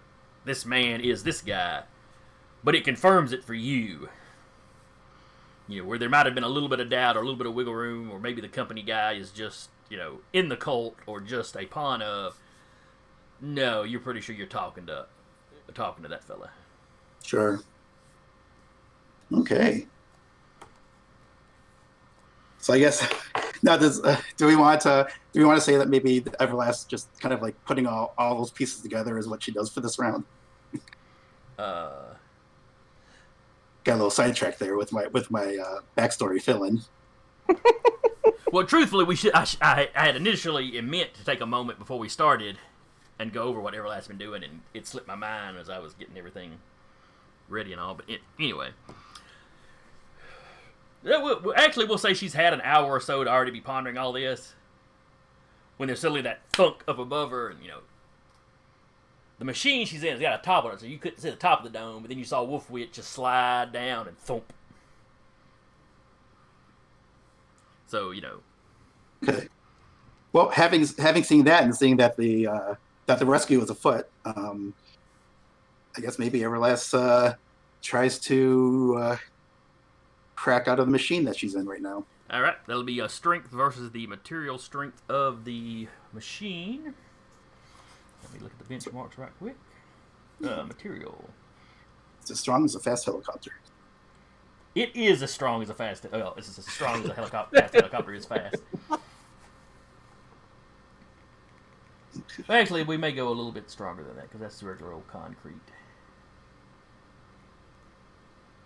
But it wouldn't quite be iron, so yeah. Okay, so I'm generating a strength total. Right, just give yourself a strength roll versus the material strength. Another 1. I generated a 9. Oh, but it generated an 8, so you beat it by 1. All right. So you don't do a whole lot of damage to the machine, but you manage, when you slam, you step up and you slam up against the kind of the doorway hatch of this little doodad, and you pop the latch on it. Basically, it swings open. You know, Cool. where if you got a major, you know, the door would just gone flying off, and you know, That would have been so much cooler. it would have been much more cinematic. As it is, you slam into it, the door flings open, and then slams back on you as you start to step out. But, you know, you got 8 strength, and you just kind of catch it, but it doesn't look as good.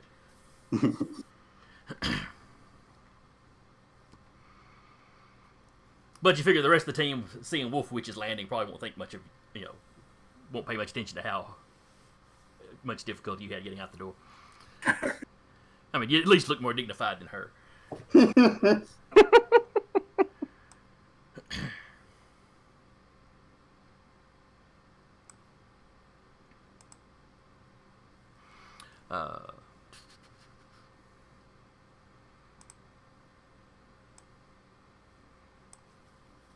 Alright, so we can move you basically here where you've just stepped out. And, you know, if you wanted to move up to the actual wall, or the actual, you know, glass dome part, you could easily do so. You know, you've got that much movement at least. Alrighty. So, Wolf Witch, you may hear somebody tapping on the glass behind you. Oh, and then it's Wolf Witch's turn. Wolf Witch stands back up, puts herself off. Give this place the same treatment we gave to those hideous McMansions in Cairo and Arizona. Don't you worry. And going to burn a determination point to give myself mental blast at 7 ranks, tapping Master of the Secret Magics. All right. And because you're burning a determination, it does not take a round to do. And does it still require the roll? No, I just have it. Okay. And I'm specifying this is going to be a shooting attack because it gives you that option. Yeah, you get to decide if it's shooting or blasting. Yeah. Basically how lethal it is. And I'm going to turn my gaze on this guy right here and fire it off. All right, and that It is a willpower versus will. That is what I was thinking. And they have a relatively average willpower. Oh, mind shredding sorrow. Zach, have you ever played Feng Shui? No. Okay. There's a supernatural ability in there just called Brain Shredder. Which your naming for that move reminded me of, so I thought. The good character name. Alright, so he got a 4. So that is a massive, massive success. And massive successes on shooting attacks are bad. Very, very bad. Let's see here. Damage. Alright. And shooting attacks, I believe, are killing.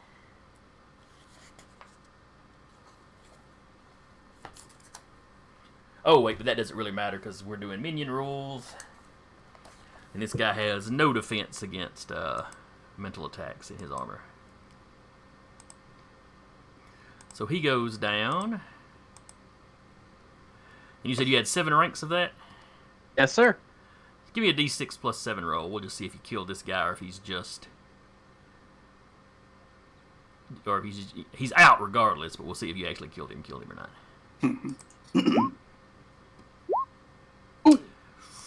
Yeah.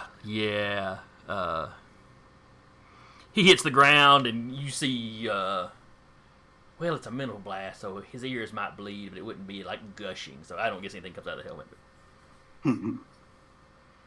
He just gets sort of a half a scream before it just kind of chokes off, and he just kind of drops like somebody's been poleaxed. Gentlemen, I've just sent your friend to his great reward. Please get in line. Alright.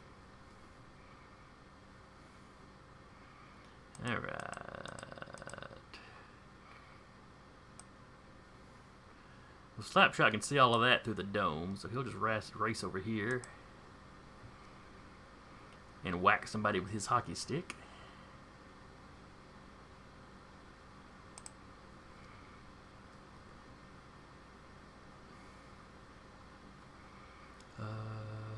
Three. Nope, that's his athletics. That's not his attack. Alright, so just his prowess. He got a 7. This guy.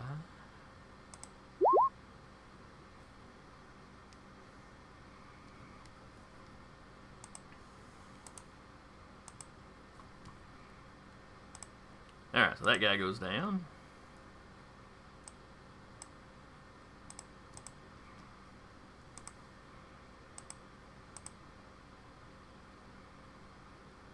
Then it is the big guy.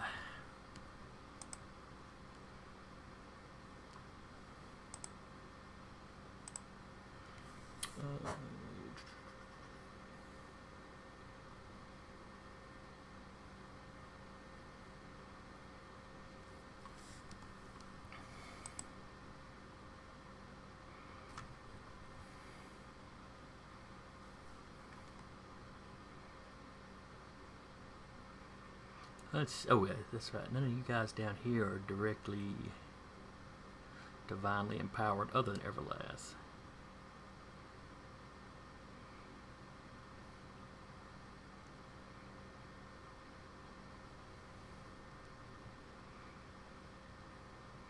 Alright, he holds up one of his gauntlets.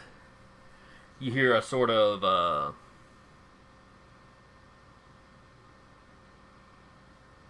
almost, what's the word I'm looking for here? Crap, we were just talking about it when your speakers were doing it earlier.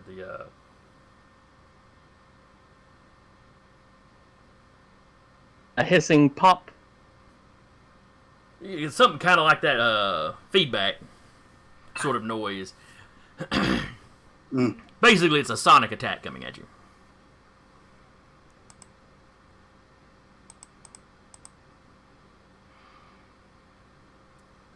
So it is a stunning attack against your willpower.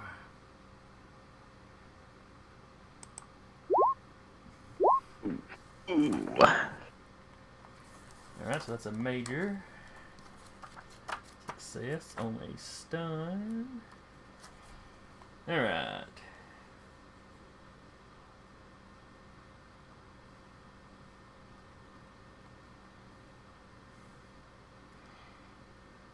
Now, if your attack succeeds, okay.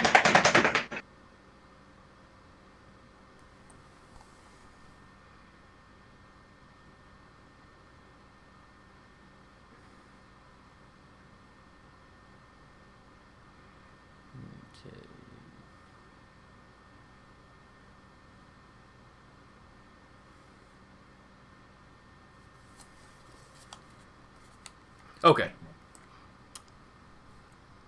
So I messed that up. What it's supposed to be is coordination versus coordination for him to actually hit you with it. And then it's the versus willpower. The strength of the thing versus willpower for the effect.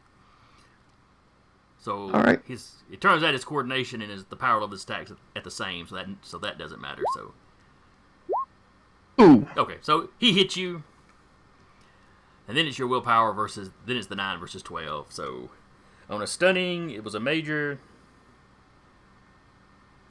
Means the target can take no actions for a level duration. So you are stunned for, 6 rounds. Ooh. Oh crap. Who is that against? Wolf Witch. A wolf witch. Yeah. We could Basically, have used it her. hits you She and you just took kinda out a. Scream and grab your ears. You know, your balance is thrown off because you're in her ear. Now, I know Bruja can potentially heal.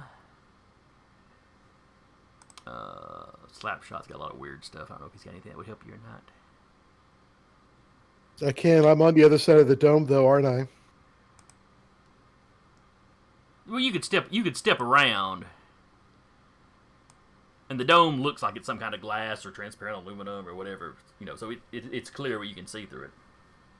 Right. And right, everybody right. heard this sonic attack go off.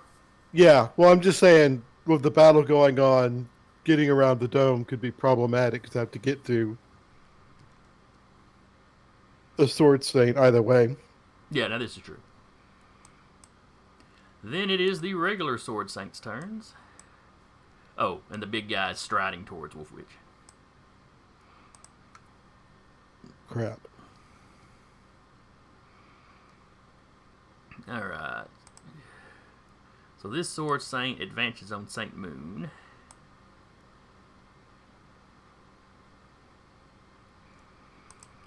And he had his kind of back to you. It's like he turned around when he saw Wolf Witch. And you see him kind of, like his head snaps up, almost like he's been given instructions, though you don't see or hear anything, I should say. And then he turns around and he pops those energy blades that they use while he's running at you.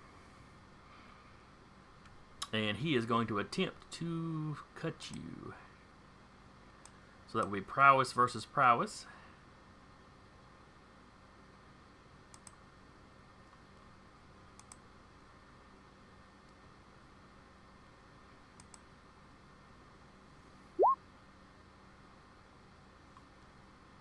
I am going to burn a determination point to boost my defense because one shot from those and I'm down, or one Okay. hit. Basically, use the "I'm not a hero," and I'll just say, "You're not cutting this bitch."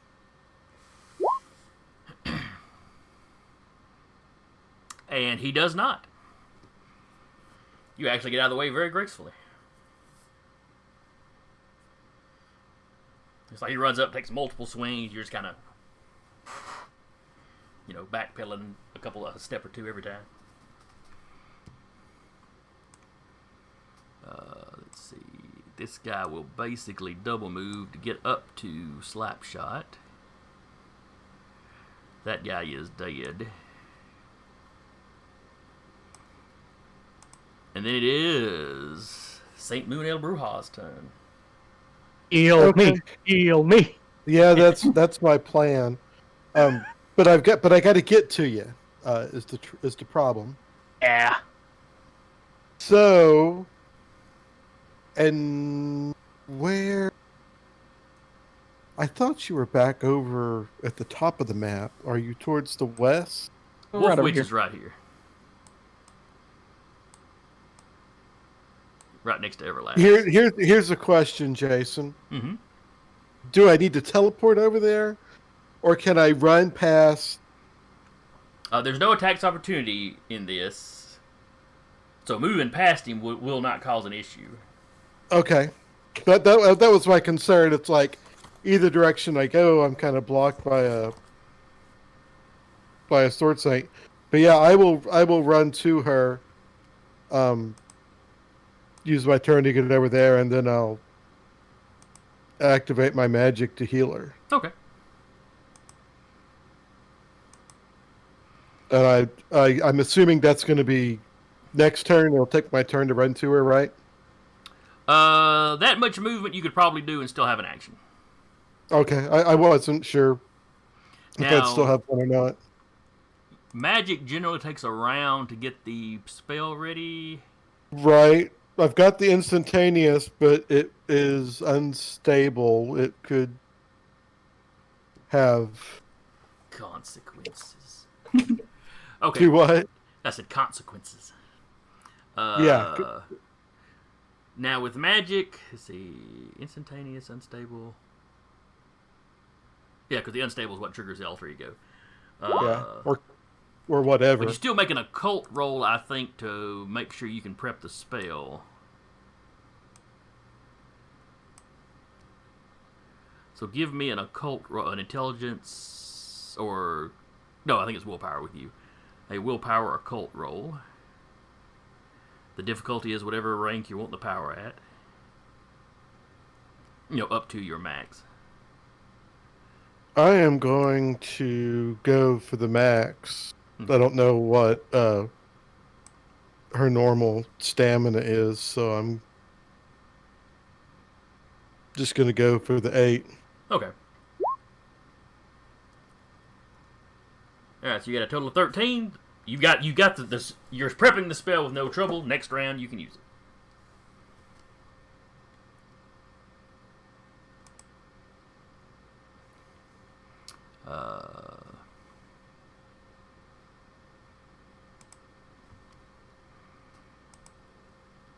Let's see. Then we come to the top of the order, upstairs.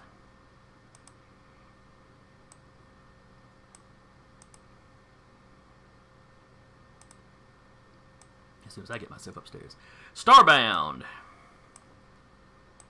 I'd like to use my telekinesis to rip up a bunch of dirt and debris from the ground to give us a quality shielded by a hurricane of dirt. It's a very wordy quality. Shield. Let's go dirt shield. Dirt shield, alright.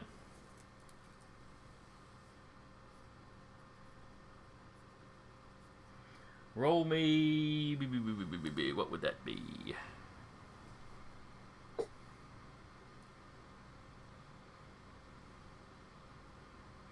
You're creating a quality... Using your telekinesis... I guess just roll your telekinesis then. Use your ranks of telekinesis as your additive to your dice.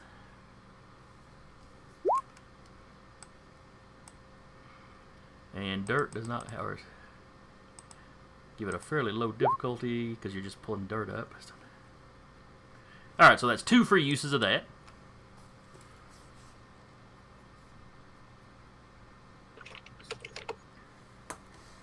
As you got dirt, clods of dirt, stones. Because the little pathways are basically like cobblestoned. So it's some stuff that makes you harder to see, some stuff that would actually block a bullet.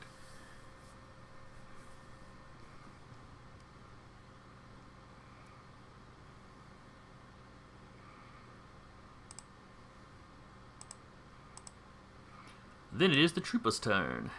Oh, I can get rid of that because he's downstairs. All right.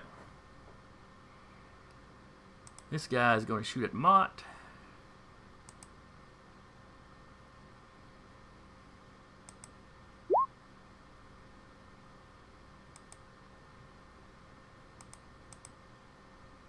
All right, he misses.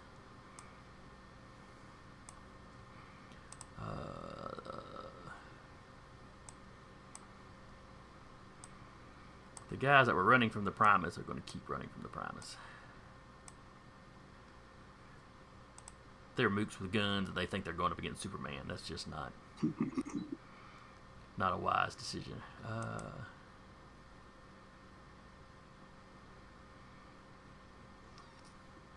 This guy's screaming into his radio about the dust storm that's suddenly come up.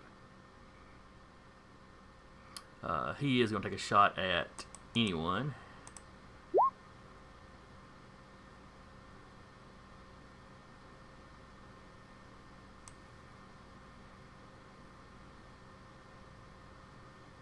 And that's a coordination to avoid. Yes.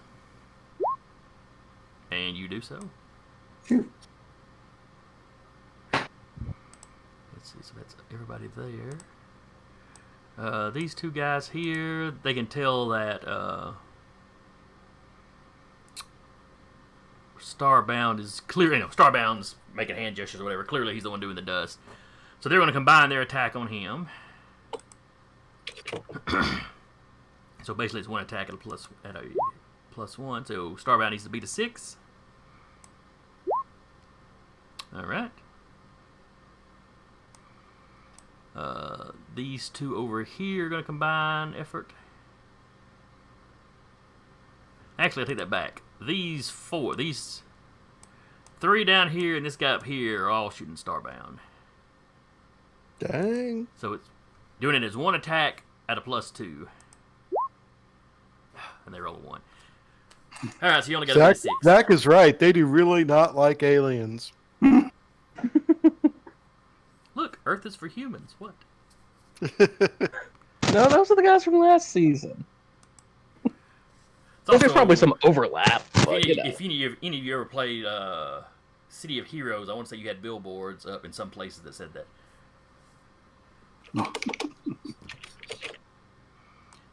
And then these two guys down here continue to shoot at Emudon while backpedaling away from him.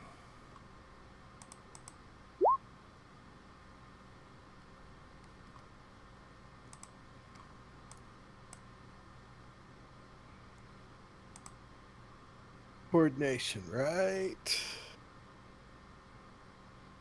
Yes, coordination.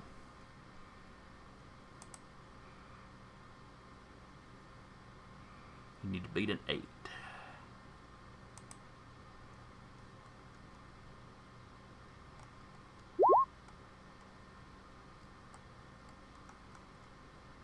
Am I rolling twice? There's 2 people attacking, right? No, they were combining their attacks. So Combining. it just Gotcha. mechanically it's one attack. They just get a plus to it to try to make it easier to hit you.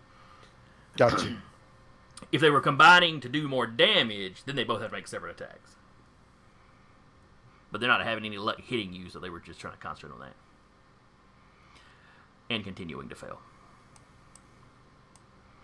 Let's see. Anyone? All right. So Every time you say anyone, I think you're literally like the teacher in Bueller. Anyone? Anyone have an answer? I think I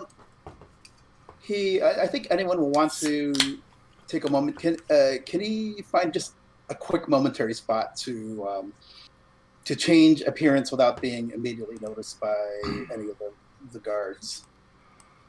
Because I think he might want to switch from his Primus appearance to looking like one of the guards. Like maybe I don't know if he can get it exactly. Maybe one of the ones that. Well, I guess maybe one of the ones that got knocked out. Because if he's going back if he's going to continue further into the base, he doesn't want to accidentally run into the person whose appearance he copied. So can he adopt the appearance of one of the knocked out guards here? He can, as far as getting where he can't be seen. You could always enter this building.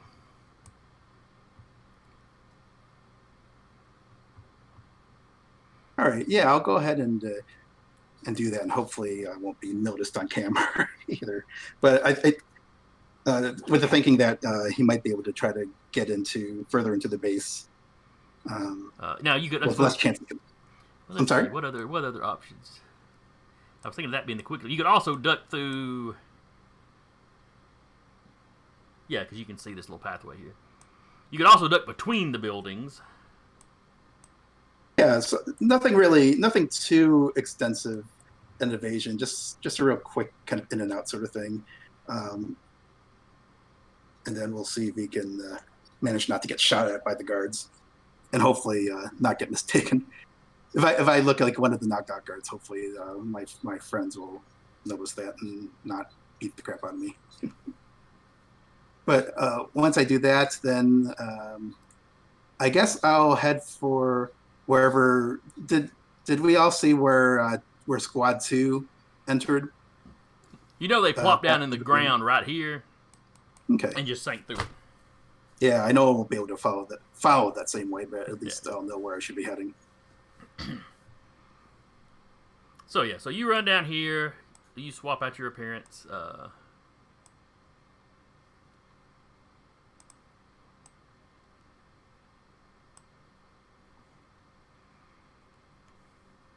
And we'll say next round, you can run out and enter one of the buildings and try to find your way further down. Cool. Let's see. Jay notifies you that he is in control of their vehicle and is currently using some of the tech on it to scramble their communications, so they won't be able to call for reinforcements from outside the base. He does warn you that the base's internal communication, their comms, their intercom or whatever, would still be working fine, probably. But as far as them broadcasting out to, if there's any close by neighboring bases, that sort of thing. Let's see.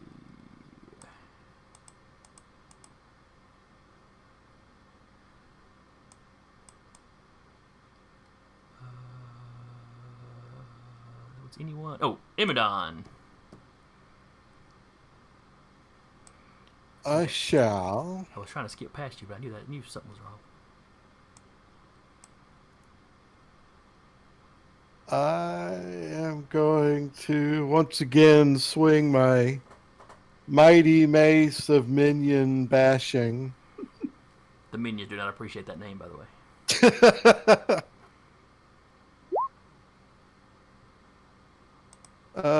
Did I roll twice?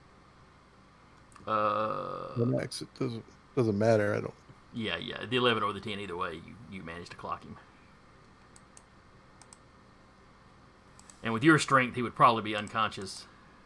Yeah, it's a strength of 8 right now. Yeah. All right. Why is it not letting me click the one? There we go. And with the minion rules in effect, you're basically running through and just Sauron and is it Sauron? Yeah. Like at the beginning of Lord of the Rings, when you just walk through that mace and just people just go flying. Let's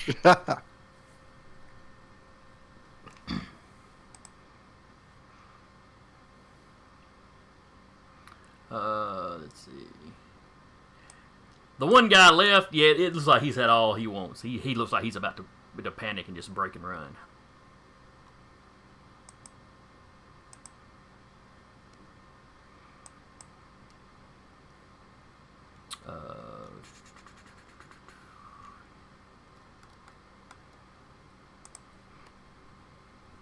And now, right before we get down to the top of the next order, downstairs, somebody walks into the field. Who could it be?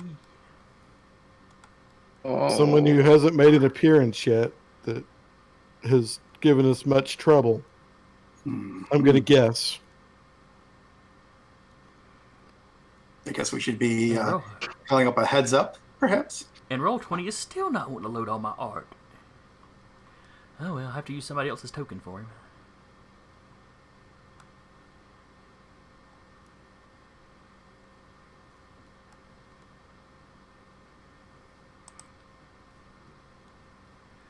Eh.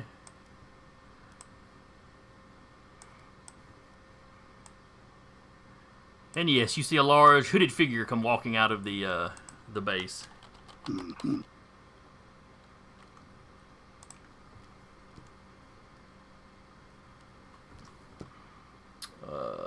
Roll his initiative. I mean, he won't be doing anything this right round regardless, but he is let's see, he got a decent coordination. Decent coordination, and he has got some military training, which helps with his initiative.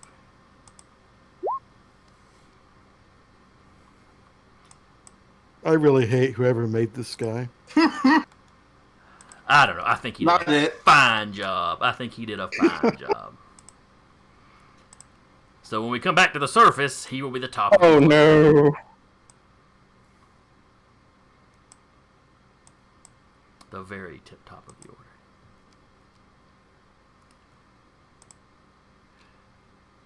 Alright, that completes a round on the surface. So, back to our underground guys.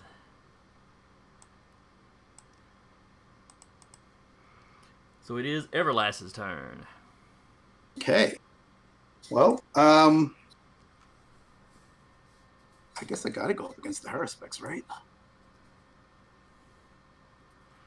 I don't know. Do you really want to? Now that you mention that, maybe I don't want to. No, the doubt he's put in you is not enough that you're going to let your friends be wandering around in danger, sort of thing.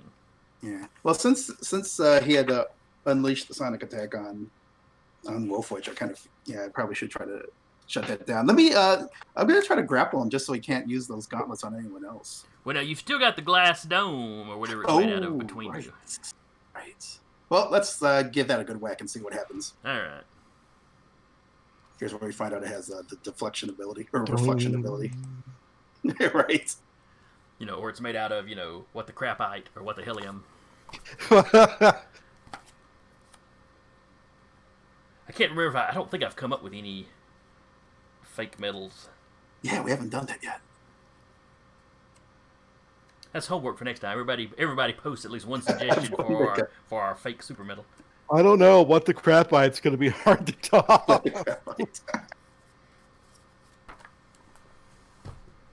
I mean, it can't be dumber than unobtainium. And they've used that in actual movies. Multiple movies. Oh, more than one? You had, let's see, Avatar, I think, used it. And that was the second one. You had one, I think it was called the Core. Really? The core, Earth's core wasn't rotating as fast as it needed to. They're going down with a drilling machine, this long serpentine drilling machine, to plant these bombs to kind of speed the rotation back up. And that's what the guy calls the inventor they go to that had this design for the machine. Yeah, he had created this alloy, and that's what he called it, unobtainium. And in the movie, when he uses the name, everybody looks at him. He just kind of shrugs his shoulder. Had to call it, like he had to call it something. First of all, that movie sounds like the mirror image of Armageddon. It came out a little bit after there. It was riding that same kind of wave of disaster movies. Right. What if we went inside the Earth instead of outside it? Yeah, basically. That's wonderful. All right. But yes, I'll attack the dome. All right. So it is not as hard as unobtainium. It is, however, as hard as diamond. Ouch. Bruise up my knuckles on this one. Do I still just make a straight up strength total, or? Do you have anything else that might factor into it? I'm actually. Let me call up the character sheets. Got martial arts of 2 and athletics of 2. I don't know if martial arts of 2 is enough to go for any kind of weakness locating Usually, martial arts is just a plus to hit in combat. Yeah, But since it's not like since you're not fighting an opponent that's trying to dodge, I will let you use that to try to find the weak point and to strike it just right. So go ahead and add that to it. All right, melee attack. Here we go. Oh wait, that was the melee attack. Oh wait, that was I supposed to be rolling strength plus martial arts? Strength, so this would be a strength Oh, plus. whoops. Let me redo plus that whatever then. your martial arts is. Because that was a good total, but still, that was not the right total. So slash roll 1d6 plus 8 plus 2, and that's better. Pardon me. 13, not 15. No, 15. 13 was your roll. Yes. So, Gotcha. 13, 14, 15, so by 2.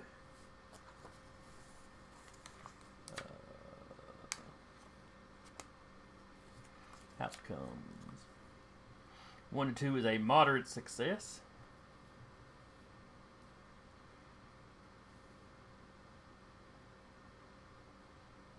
It's definitely going to bruise up some knuckles. Yep. So you hit it, and it cracks enough. You shatter enough of it. It's not a big wide opening where you can just kind of stroll through. It cracks enough that you're able to squeeze out, though. Okay. Now that is your action for the round, but it is enough that you can squeeze out and put yourself between Wolf Witch and the. I have to look at that name to pronounce it. Haruspex. We'll go with that.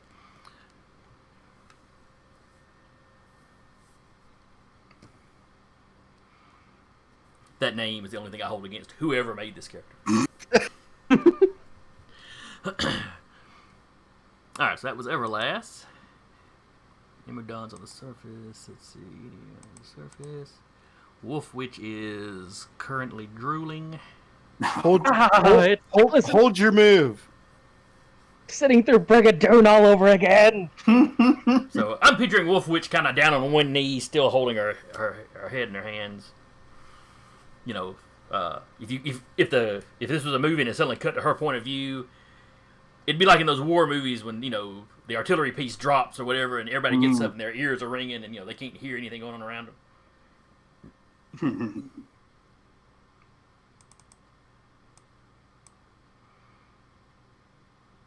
Let's see, and then Slapshot versus this guy. Roll him first because I don't have Slapshot's sheet up. So then Slapshot's attack, which is his prowess. Alright. So another one of these guys go down.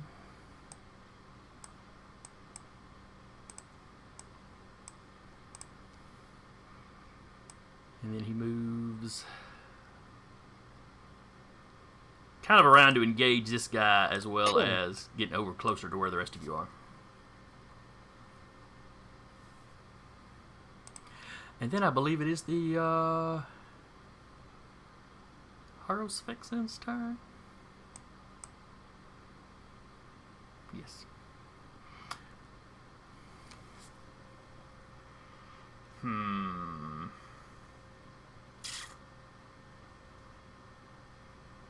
You broke his toy. You've come out obviously in defense of your... Well, he still wants you alive, though, so... He is going to attempt to hit you with that same stunning attack. Because it's non-lethal and it worked really well the last time. So it's coordination versus coordination for him to hit you. Who's he going after? Everlast. Oh. Right. Coordination versus coordination. So you need to beat an 11. Do I have? Let me check and make sure and see if martial arts... I don't think martial arts helps you with defense. Because most of the specialties, it's just the one something. I have it factored in, so we should check to see if I have that right or wrong. because my dodge is coordination +2. Let's see. And specialties were right after strength, right after powers. All right. Martial arts. Offensive and defensive. So it does affect both. So yeah. Sweet. So you got it right, it looks like. There's my dodge. Looks like we tied for the dodge. All right. It's combat, so marginals go to the defender. Phew. So it's loud and unpleasant, and you might even describe it as painful, but it's not really doing anything. Yeah, it's kind of like if you were standing right next to a door and somebody slammed it. It's just, loud and startling, but...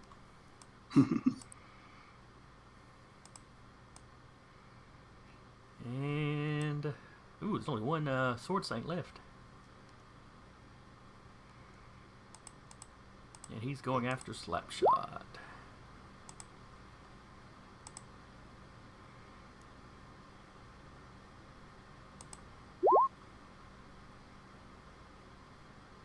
Slapshot gets out of the way. It's like the dice roller knows when I'm rolling for my guys versus one of yours. Alright. And then it is Saint Moon, El Bruja. And he'll be like, "Come on, old lady, we still need you for this fight." And I will, Hey, Grandma, come on! He says that while she's deaf, then heals her. "You didn't break a hip, Yeah, right. did you?" And I will heal her 8 points. 8 or up to her maximum. You can't go past the maximum, so. Right. So how much was Wolf Witch down, Zach? How much damage did that do? It was either 5 or 6, I forget. Oh no, it was a 6. Yeah, So I believe it down was to 6. 3. Yeah. I was down to 3. That's right, because when he was saying he was going to go for the full 8, I was sitting there looking at it thinking that he wouldn't technically need to do that, but he wouldn't know the exact ranks, and 8, 6 was pretty substantial damage. So as he touches you, you feel, what would El Bruja's magic feel like washing over somebody? I mean, that's a good question. I hadn't considered that. It would probably just depend on the spell he was casting, is the way I always pictured it. So this is healing, so it's going to be some sort of, maybe it's like a warm... Because he's so music and art based, she might get an obnoxious song stuck in her head. It's not a feeling that washes over, it's a sound. All she, is... "Boo," and then suddenly she hears, Oh, that'd be awesome. Instead of the deafening silence from that ring, she doesn't have the ring in her ears anymore. Now she's got a song stuck in her head. What do I If the hear? healing unstuns her from that. Why do I hear flamenco music all of a sudden? What the... And everything's all bright. All bright colors. On. Oh, that's right, because it wasn't doing physical damage. That was just the rank of the... Yeah, but I think healing would still take care of it.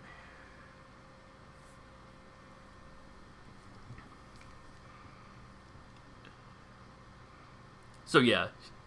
So Wolf Witch Wolf Witch sits there, she's got the buzzing in her ear, she's trying to shake it out. Suddenly there's this blast of, I guess whatever kind of music Jay Ramirez is into. And then you can hear it, and then she can hear again, her balance is back. Thank you, young man. It's most appreciated.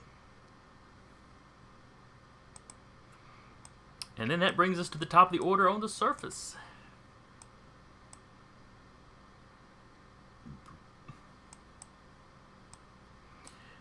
And we will start with the Headsman.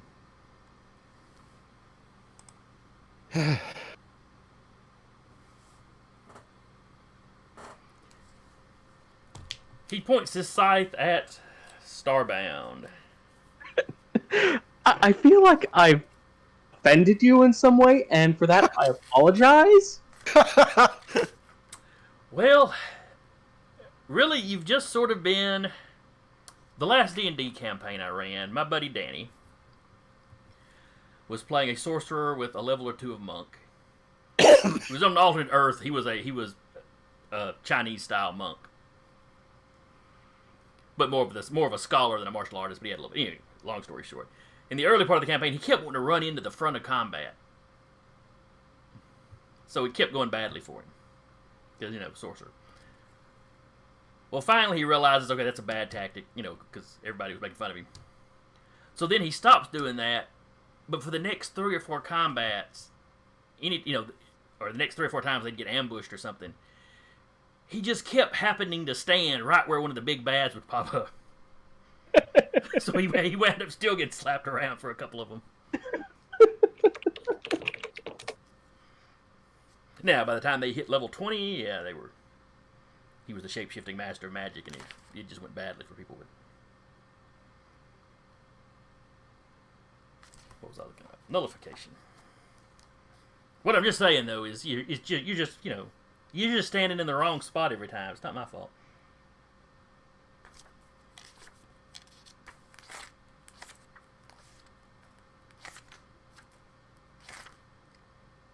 Ah, there we go. Nullification. Alright, so it's coordination versus coordination as this kind of foul, shadowy energy forms around the scythe and then launches itself up into the air at Starbound. And I tap shield. Alright, so you're tapping, you're making one use of Dirt Shield. Let's see, and he's got a +3 with his weapons. And it's coordination, so that's a 5 plus. Alright. So you need to beat a 10. On. Ooh, and you rolled a 7. Technically it'd be an 8. Or a 9. Rolled a 9. Yeah, 7, 8, 9, yeah. Alright, so I only missed by 1, but that's still a success for him. Yep. Alright, so roll coordination versus coordination to hit. If successful, subtract your nullification level from all the target's power levels. A power reduced to 0 or less remains negated for level duration. Otherwise, powers recover 1 level per page until back to normal. Nullification may be limited to close range or a specific type of power. He doesn't have that limit on it, though. Alright, so he's got 7 ranks of nullification. So subtract 7 from all of Starbound's abilities. Including devices?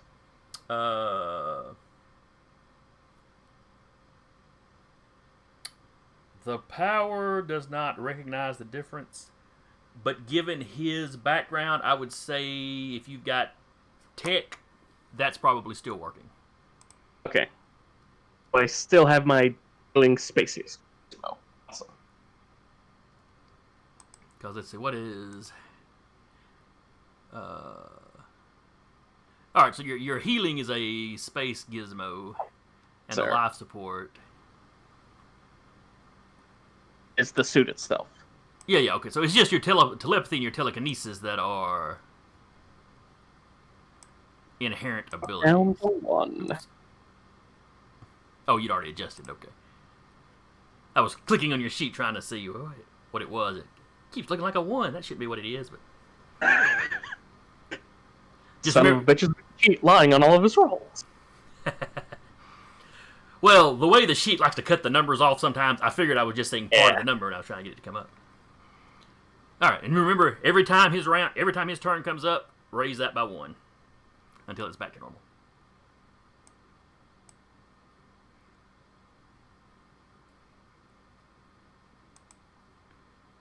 All right, so he does that, and there's really no visible. Or actually, with a telekinesis of 1, could you hold yourself up? Or is your flight not related to your telekinesis? Flight is related to my telekinesis. Okay. Extra on my power. So your flight... Well, that just means your flight would effectively be a 1 right now, which means you're slow, but you can still be hovering there. So visually, there's no... Starbound immediately knows something's wrong. Uh-oh. But there's no visual cue for anybody else. Of course, if you actually sit there and go, uh-oh, yeah, okay, that might hit some people. And everybody, well, not everybody, but the haunted at least have seen him use his attack before. Let's see. And he strolls on further out of the building. And then it's Starbound's turn. Cry out, I highly recommend we dogpile the terrifying man in the hood. And... not much I can do. Poke at him with your one telekinesis. I would like to pull the closest fallen firearm to me. That is not a terribly unreasonable idea. Now, I want to say doing this requires you to spend a determination. Basically, to get use of essentially what the in system would be considered extra power. Yeah. But you've got it for the scene, so you'd have it for the rest of the fight. Yeah. Yes, I will, get Titan physical shrimp. So I feel that's a bit of a misnomer at this point. I can actually punch harder now. Alright, but you can pull Ow, one. my wrist. You can pull one of the fallen rifles to you. And let me... And they do... Let's see... Sidearms do 4. I'm assuming you grabbed one of the rifles, so it does 5 damage. And of course it's coordination to hit stuff. And I'll let you grab that, you know. Oh, actually it's your turn, so yeah. Ooh, so do I get to pop off a shot? Yeah, this is effectively just picking something up. You're just doing it with a power, so it's kind of the whole Skywalker, you know, pulling his lightsaber to him and then popping it and swinging. My willpower would be decreased by 1 point, wouldn't it? That's 7. Yeah. Would I have no willpower left at all? Your willpower would only... Let's see, anything willpower-wise, or stat-wise, anything above a... Is it above a 6 or above a 7 that's considered superhuman? Above a 6. 7 is where it becomes superhuman. Okay. So yeah, I would say it would probably lower your stat to the 6 or whatever then. Right.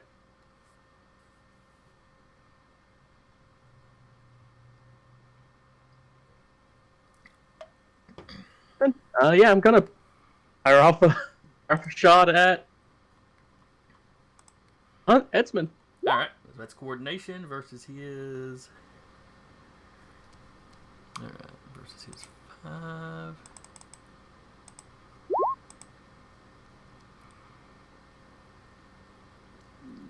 Alright, so Starbound uses primitive earth weapon. And the headsman just sort of kind of sidesteps it as you leave a stream of bullets, you know, on the ground where he was standing.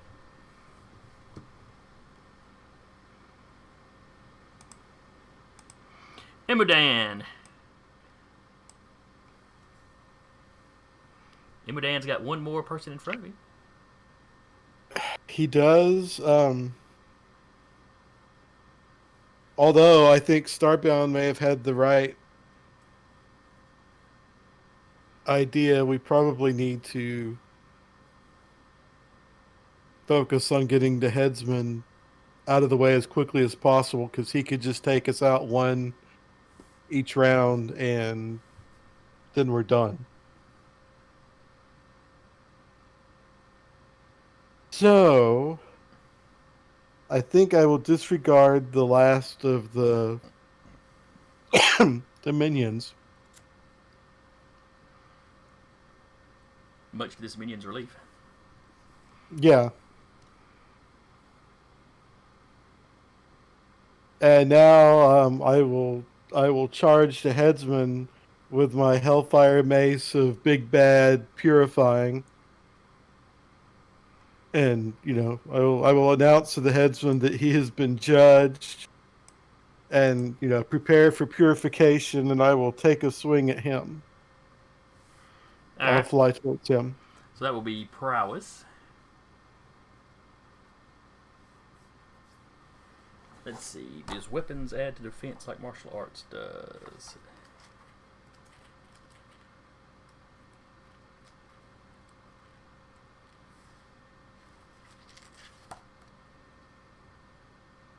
And I do have the hellfire going on with my mace. And that was the hellfire makes it willpower based, or what did that do? I thought it did a second attack at the level which the headsman is probably immune to anyway. That's right. It's like an extra. Okay, I got you. Because it's only at level 4, so I don't think it's going to hurt. I think he's got armor that protects him. Yeah. You're right. You are very right. It's almost like you know his stats. All right. But the mace might be able to hurt him, or just the regular. If I didn't hit, guys, we're in trouble. All right. So that's a coordination of 5. His weapons does not add to the defense, so 6. All right. So that is a massive success. And my strength is still 8. Now, does your strength factor into the mace? Only if we're counting that for it's a physical attack and I'm hitting him with my strength for damage. Let me take a quick look at. Wait, no, not St. Moon. That's through wrong. For some reason, your characters are scattered out here. Okay.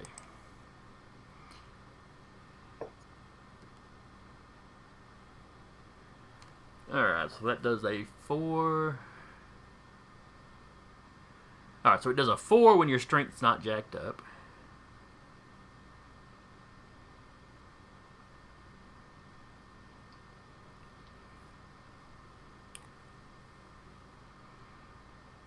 And strength and weapons, for some reason, in this system don't really stack, so we will go with the 8 of just your strength.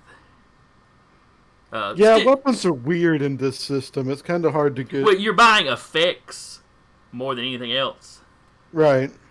And with just a 1 to 10 system, or 1 to 10 range, you don't want too much stuff stacking together, or you start maxing everything out. So, it messes everything up.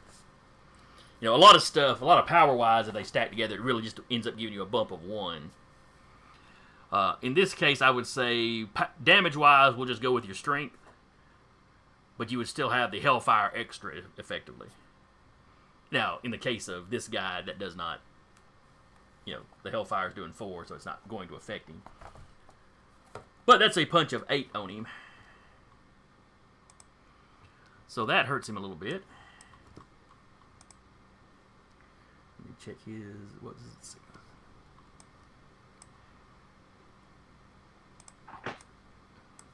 It's kind of satisfying to actually get a good hit on this guy. Let's see. What is his stamina? Alright, so he takes some damage. You also got a massive success. And this would be a... since we're using your physical strength, that would be a slam. So give me a strength roll.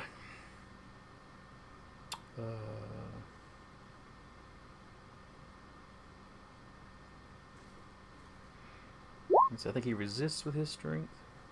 Yes, he resists with his strength. I didn't do too hot, considering my strength is good.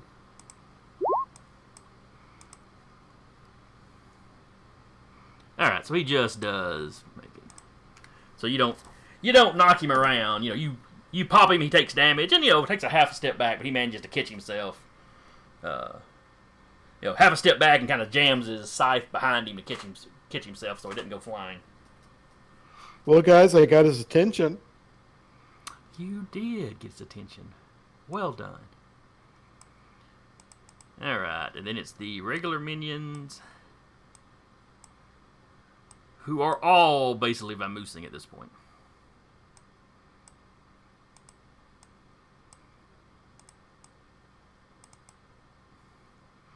They have realized this is a fight that they are not going to have much effect in.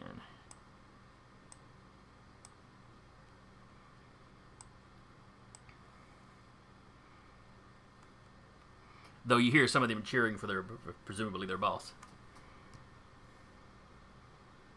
Get him, boss. We're clocking out early.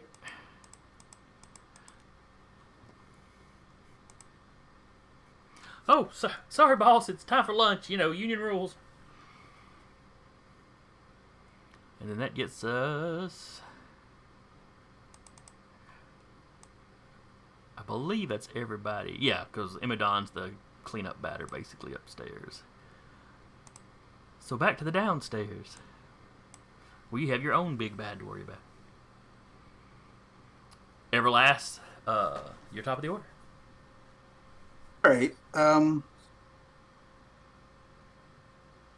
Yeah, so I think now she'll try to grapple the Haruspex, and so he can't, hopefully can't use those gauntlets against anyone else. Hey, I'll be right back. Okay, I was just about to say I hear a baby. And it was not a happy baby. That was like a feedback baby. That was either a feed me or a change me, I'm not sure which.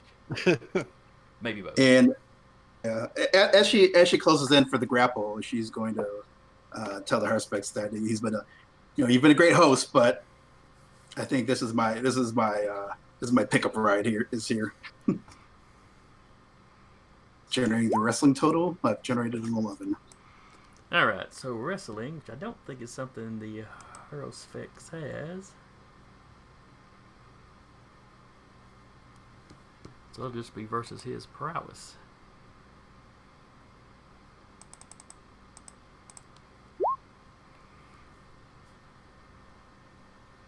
So you beat him by 5? Yeah.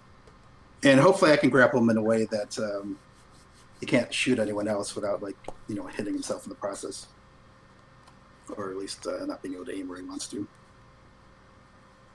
Alright, actions, wrestling.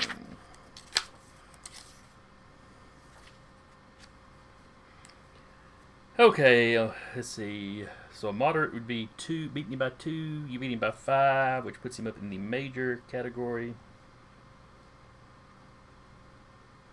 Yes, that gets him into a complete hold. He can take no physical actions except to escape the hold. In your panel, you can inflict strength damage on a character in a complete hold as a reaction with no test required.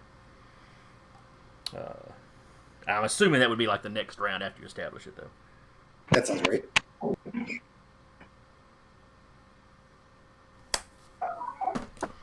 And I'm back. We were just saying that did not sound like a happy baby. And she's getting her bottle. Oh, well, she's probably happier now, then. I'm always happier once I've got my bottle.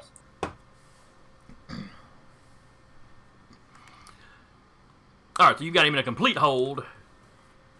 And, the way I'm envisioning it is you just kind of run up and bear hug him, so you got his arms pinned to the side, so yeah, in a complete hold, he can't shoot at anybody else or do anything, really, but try to escape. I know.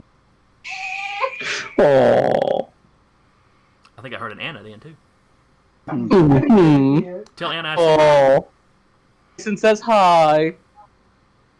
Little Isabella's farting up a storm, because y'all needed to know that. Clearly.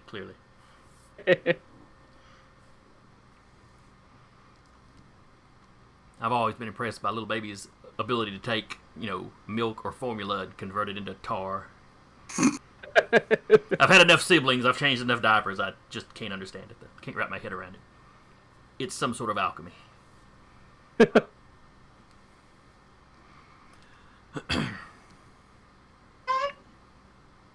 Really? Alright.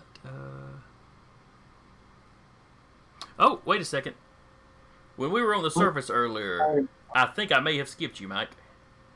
Or anyone, yeah. Well, I was going to just have him look for the armory, see if he. Yeah, I think. Well, actually, no. I think he's gonna. He'd still want to like try to make his way to where Everlast is. Okay. Maybe following if he can hear the sounds of combat. He'd be following that. All right. Help me remember when we get back to the surface. I'll let you take a round moving him, and then we'll start the regular. Okay. Okay, that was Everlast. Because on my screen, I've got both initiative orders in one chart, so I'm having to skip over certain people when they're on the other map, and I think I skipped you by mistake. All right, so after Everlast, it goes down to Wolf Witch. Wolf Witch is going to step over the king, but sleeping, quotation marks there, faint, and give a little cough, fire off another mental blast at the Haruspex. Okay. It has no effect. Oh. I have to roll for that, huh? No, well, I'd have nothing to roll, so. Mentally, it kind of feels like you took a swing at somebody and just whiffed when you were sure you were going to hit. Or if like you're stumbling around in the dark, you lose your balance, and you know your dresser's right there, and you reach for it, but it's not actually right there.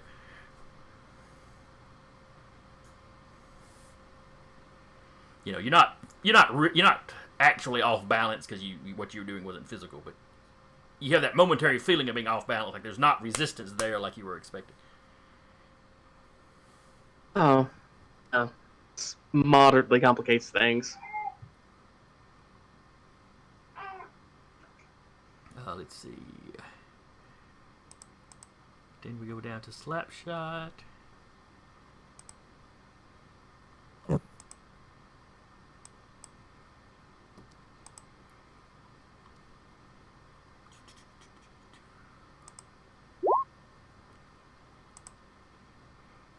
Versus this guy's prowess. Hey, one of the minions finally managed to survive Slapshot for a round. It's a first. Let's see. Alright, then the Haruspex is going to attempt to escape.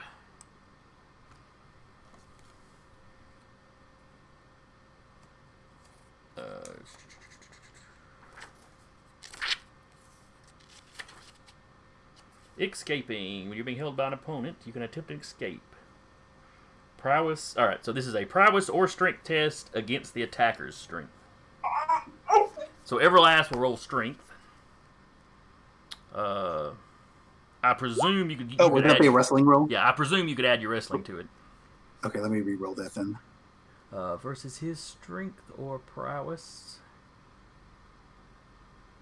Let's see. Which is the same, so it doesn't really matter. Call that a maintain grapple.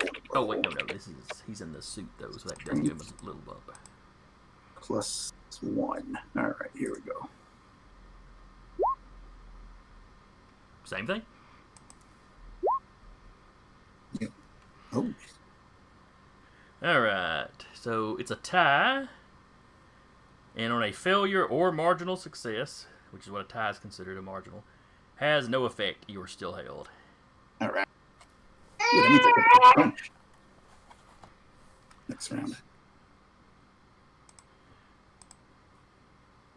All right. Down here you see Slapshot and the sole surviving Sword Saint continuing to exchange blows.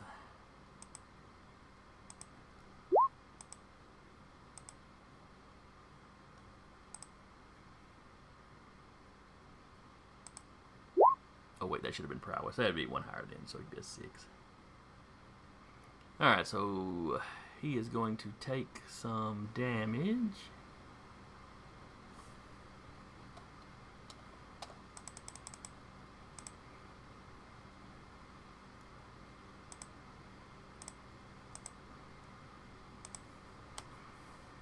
All right, so y'all hear him kind of, you hear Slapshot make a noise like he just took a hit. But, he's still up and fighting, so. Then it is Saint Moon. Okay, I am going to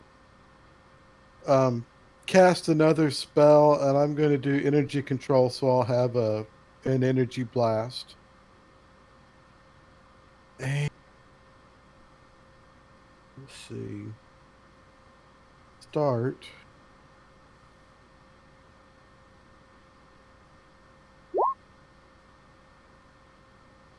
Making sure that it was stable. And I'm going to go for level 8. So it's my willpower and my occult, right? Correct.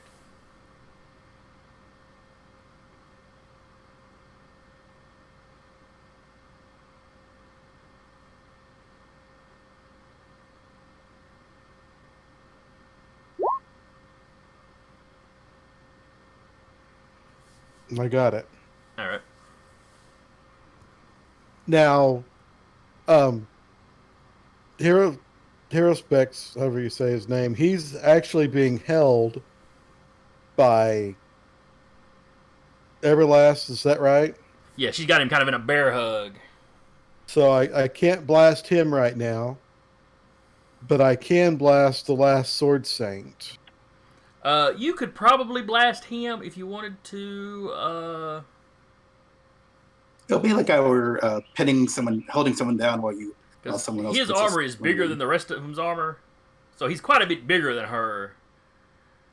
Oh. Now, I would say, if he wanted to, he could tap the fact that he's holding her and kind of use her as cover. But that would get you a determination point. Or her. One of you would get a determination point out of that. I mean, if you don't mind, Mike, I'll take the shot, but Sure. I just thought I would hit you too. Alright, so you're taking the shot. Coordination, right? Yeah, because it's a blast. He will, in fact, try to use Everlast as a human shield. So he'll have a +2 to his defense. Got an okay roll. Coordination is +4, but he's got a +2 for, Everlast.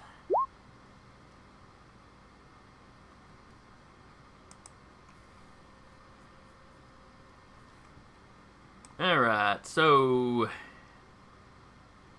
you got an 8, he got a 12. I'm sorry, Mike. No! How much damage does that do? 8. Oh, that won't. I think that won't take me out.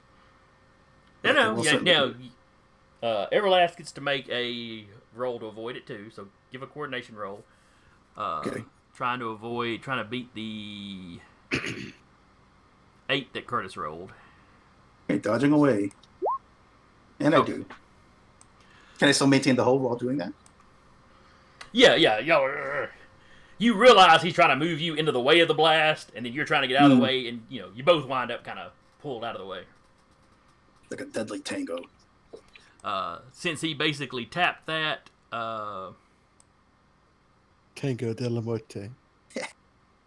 it put you both. Let's see. It was against Curtis's effect, but it put Everlast in danger. So one of you gets a determination point. Who wants it? You want it, Mike? You were the one in danger. Yeah. Plus, I have 0 determination right All now. right. So Everlast gets 1 determination. 1 for a backup. Thank you.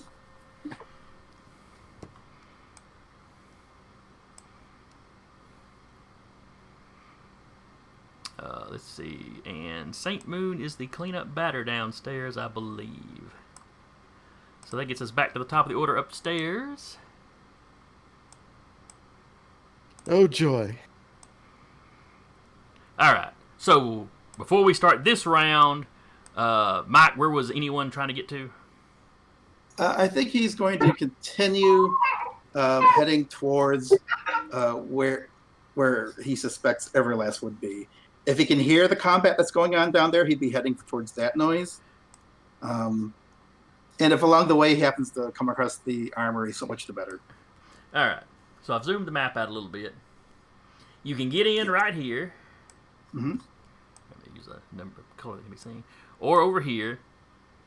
Because even from the surface, you can see those two buildings are, it's really just one building, but it connects. The way down would probably be over here in this main part of the facility. That would involve immediately crossing the battlefield. Where if you were, an actual guard trying to get out of the way would be more likely to duck into the first door he could find. I'll do that first door. I'll do the door to the right. All right, so you jump in there. Let me remove Fog of War.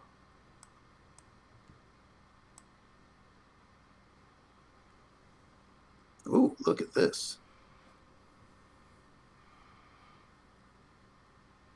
Yeah, this is some kind of fancy control room. You got this guard here. Oh, okay. Actually, he'd have probably kept moving, so he's probably further back because he ran in here to get away from the Primus. So never mind that. But yeah, so there's no one else. No, there's nobody else in here currently. Excellent. Clearly, this is some kind of control room. At a glance, as you pass through, you think it controls. Let's see. What do they have? Probably their communications center. Which I know is already being jammed. Yeah, there's at least externally. They've got some basic radar. It was nothing fancy. It wasn't good enough to pick up the spear vehicle that was somewhat stealth. But it's more on par with basic traffic control kind of stuff. They can make sure their vehicles don't crash into each other as they're trying to land and all that. And typical military vehicles it would pick up. Yeah, actually, I might take this opportunity for some just information hacking. If I can download the Pantheon's records, I think that might be.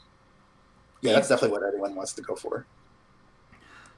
I need to find Everlast. Ooh, computer. She'll be okay. Yeah, exactly. That whole finding out secrets, finding out intelligence thing. Yeah, that might be too tempting. She can bench press a skyscraper. She'll be fine. So, if you would like to roll, whatever you would roll for hacking, what are your skills here? I've got technology at 2 and espionage at 3. Might be more of a technology thing. This would probably be more directly technology, yeah. Yeah. With your intelligence. Awesome. I generated an 11. All right, and they'll have pretty fair security on here. Nothing unbelievable, but all right, so you beat it by. I think it's a major success. Yeah, that's a major success. So you sit down, you pull out, you whip out this little flash drive. It's got some of your hacking tools on it.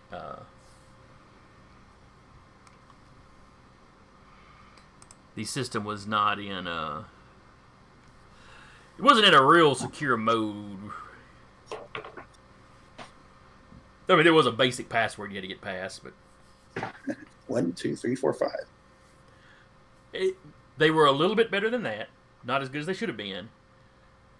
But like a lot of places, once you get in there, you realize this computer is not connected to the internet. So like a lot of places that have, separated systems, they get a little lax on the computer part because they know anybody trying to get into it would have to get through their security into the building to begin with. And even know where it is in the first place. Right. All right. So they may have been relying on that a little more than they should have. Well, this will keep anyone busy for a little bit. I've got a buddy that does cybersecurity for Boeing that he will complain about that. People don't keep up their security if it's a closed system because they don't figure anybody will get into the building. So if you get into the building, though,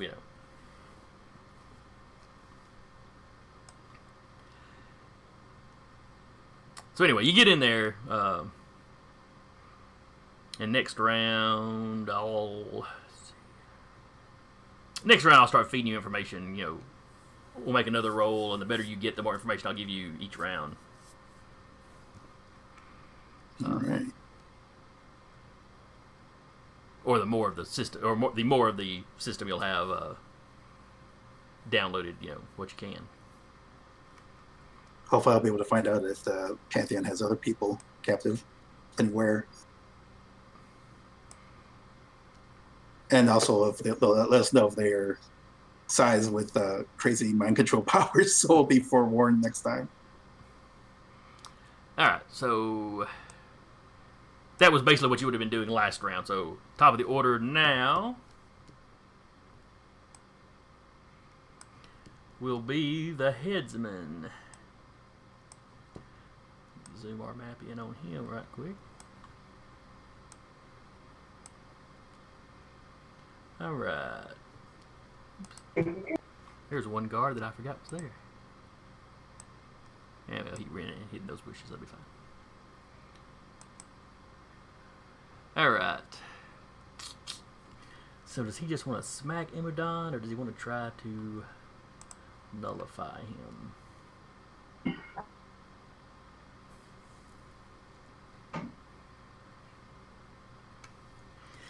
You hit him. He just rears back with the scythe and swings Babe Ruth style.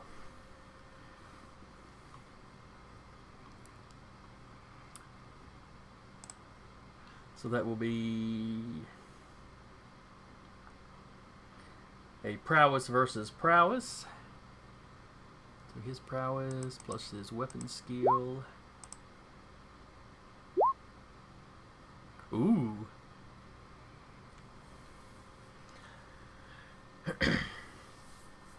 Alright, he comes up with the scythe.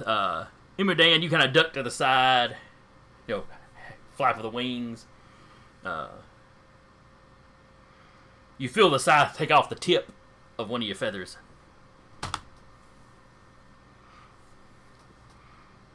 You know, not far enough back to actually hurt or do any real damage, but you know it was a near miss. You are not worthy of such a weapon.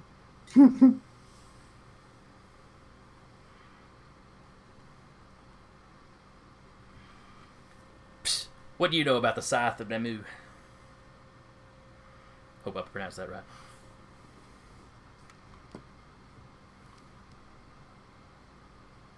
Oh no, it was named after the oldest Sumerian god I could look up on Google real quick. Tons of research went into it. Yeah. 5-word Google search. 5-word Google search. I went to the second screen.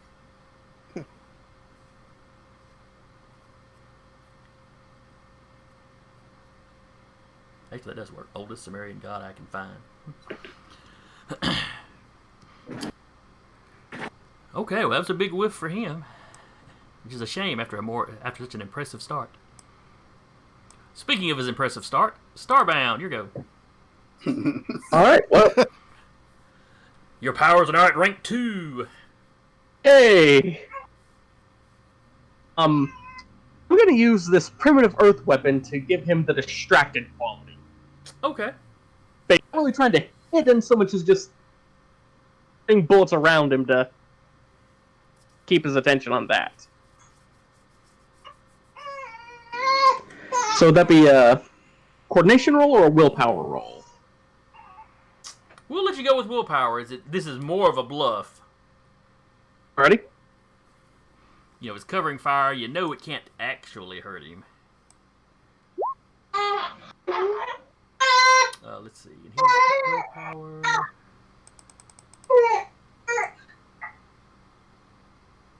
I'm going to let him count his military into this.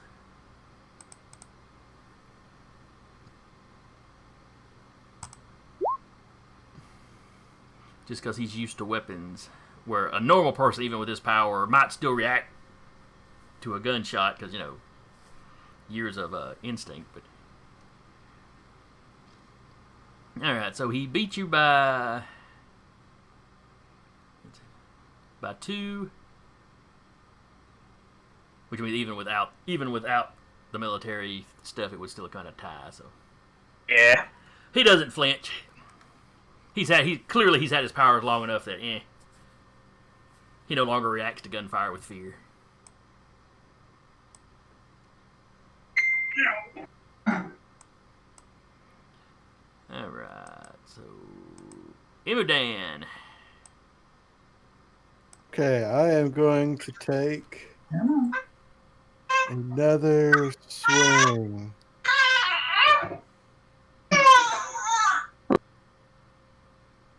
And I think it would be wise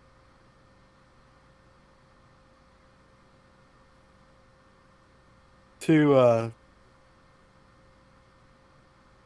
use a determination point, and my quality is my love of fire, and of course my fiery staff, and take a swing at him because I want to make sure I hit him again. If I don't, I think we're in trouble. All right, so you were going for effort, not for effect. Right. To hit. Okay, gotcha.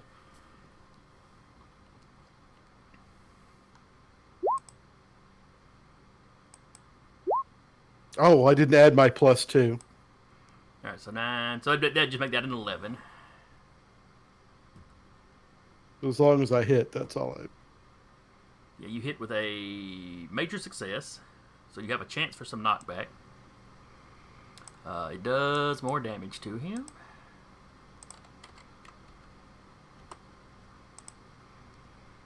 And then give me a strength roll versus his strength,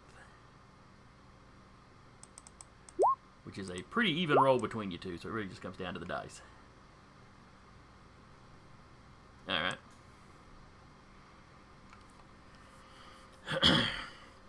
Once again, your strengths kind of equal out, and They really...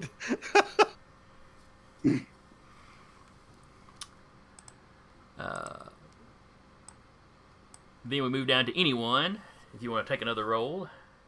4.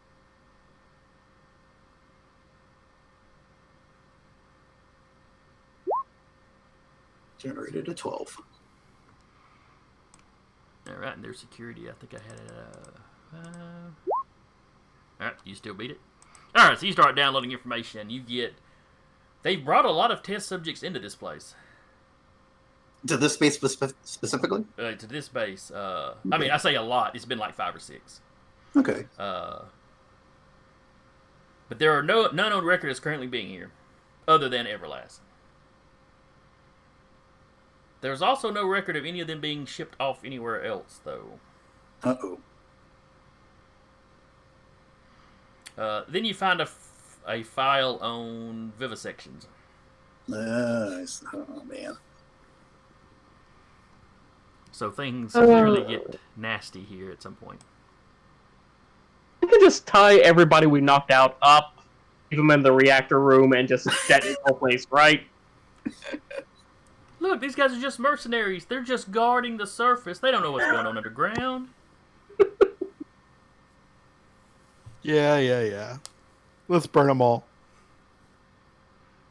Behold the purifying power of flame. They've done at least a couple war crimes in their lives. They're mercenaries. War crimes are kind of their job. Jesus. If the government wanted to if the government's hiring them wanted to do it by the book, they'd use their military. Nobody pays attention to the mercs. Not to get political, but go look at Iraq as soon as the new Iraqi government got put into place. After we ousted Saddam, one of the first things they did was make those mercenaries get out. Blackwater had to leave almost immediately.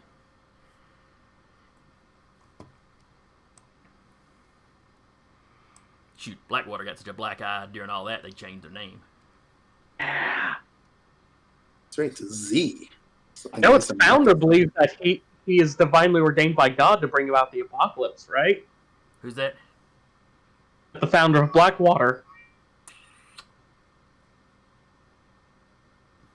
He's a fascinating person. He sounds it. He's the brother of Betsy DeVos, the education secretary. So he's back in the highlight I know, as it were. Sounds like a He's out of the fascinating dog. individual. He's out of the doghouse, so to speak. But anyway, I did not know any of that. yeah, it's pretty wacky. Anyway, let's refocus on the cult y'all are currently dealing with. Yes, Okay, it is after 4. it is. I am perfectly fine with continuing on. So am I. All right, everybody's In good? the interest of getting to a conclusion, I can do it too. How about you? Oh yeah, I'm fine. Yeah, sometimes I have to go, but this is not one of those days. So Yeah, the only thing I tend to have going on Sundays is I go to church, but right now we're only having morning services, so I got nothing going on later until work, but that's way late. Anyway, all right. So how long do you anticipate us continuing? I mean, this is the end game, right? yeah, I wouldn't think it would go more than a couple more rounds. Okay. If it starts to go longer with that, we may just wrap up cinematically. Because, y'all pretty well got downstairs handled. If both groups start to dogpile the Headsman, he ain't going to last long with that sheer number of people on him. Well, quick question. What is Seth doing this round? Oh, right, Mott. Oh, yeah, I guess Seth does need to do something, doesn't he? Forgot to roll initiative for him. Let's see. Anyone is the wrap-up for the guys on top. So, yeah, this would be a good time for Seth to go. His primary attack ability is his Psychic Blast.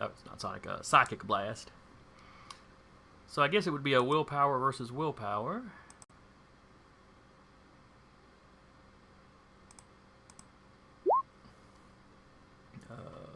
And the Headsman's willpower is decent for a normal guy. And he does have some training in mental resistance. Ooh, that's a hit. Yes, that is a hit, though. Excuse me. The mental resistance in this case would be more like damage resistance, not something that would affect the roll. So he'd have actually gotten, let's see. So he'd have only gotten an 8 on the rolls. So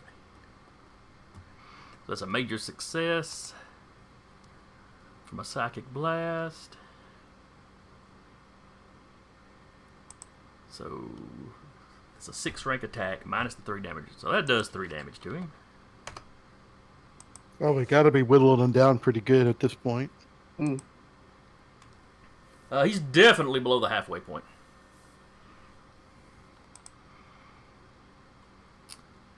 And then we switch downstairs. I believe Everlast starts us off downstairs. Okay, switch character sheets. So I've got the Haruspex in the hold, and I think I haven't gotten to do this yet in the game, but let's go ahead and apply the treasure and put the squeeze on him. All right, so Try to put him to sleep. you've got a strength of 8. That's right. Okay.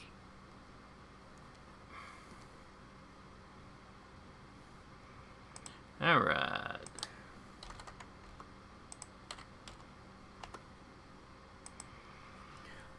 You hear the middle start giving.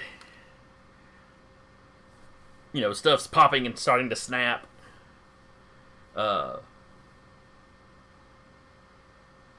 your arms are actually wrapped around, all that's, the suit's kind of indenting around that.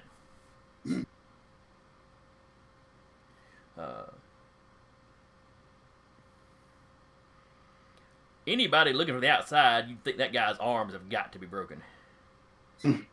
But he's still struggling like he's trying to get out.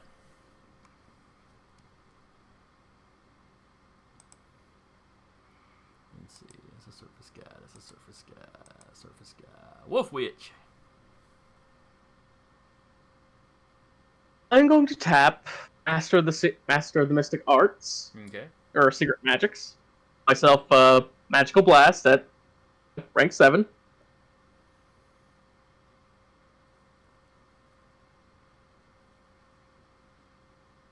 One right at the Haruspex. All right. He does not seem to be capable of trying to maneuver Everlast this go round.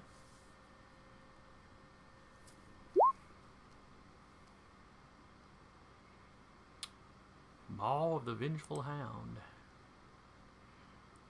His coordination is a 4. That's it. Yep, that's a hit. A moderate success, so nothing fancy goes on, but it does damage. How much damage does that blast do? 7. Okay. Oh, that's right. I forgot to take his damage resistance off of the 8 that she did to him.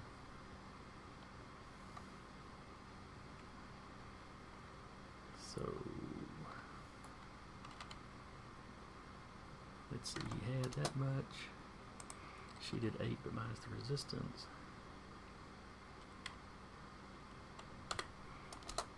And then yours does 7.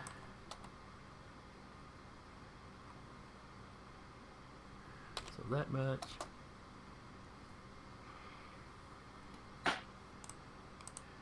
Alright, so that takes him out. Nice. So she's squeezing him. That armor is starting to sound like an aluminum can as you squish it.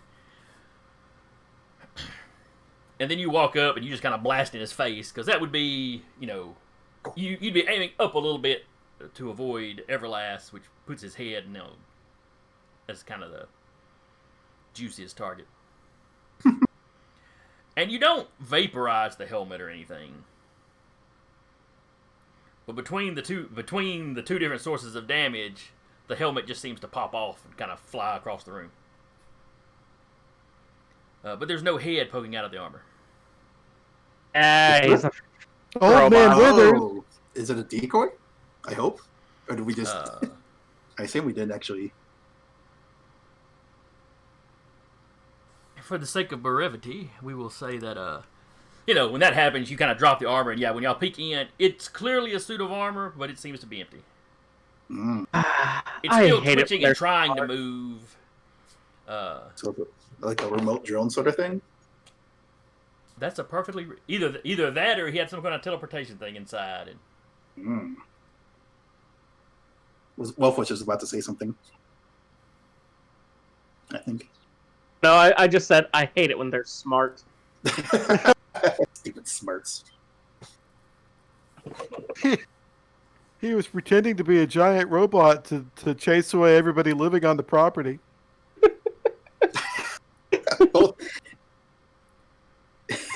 Him and Sphinx is actually Old Man Reynolds. But like I said, the armor's still twitching for a little bit. Could I use my energy control that I've got activated just to put it out of its misery? Oh, absolutely. Before we head upstairs.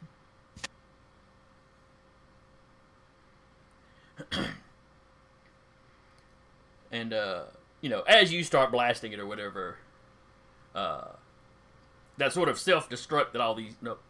No, I take that back. This one does not have the self-destruct feature. My bad. So, yeah, you walk up and you start blasting it into pieces. While that's going on, Slapshot finally takes out the last of the Sword Saints. And then he skates up, clearly injured, but, skates up, checks on Everlast. Thank you so much for coming back for me again. I thought you'd probably... I didn't think you'd give up, but, I wouldn't have blamed you if you did. Oh, don't worry, dear. I always come back for what is mine in the end. And she gives Everlast a really tight little hug. Aw. I'll never do something that stupid again.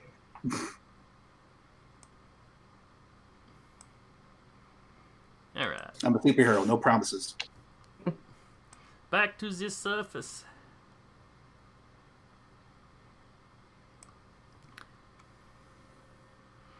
And basically what we're going to see...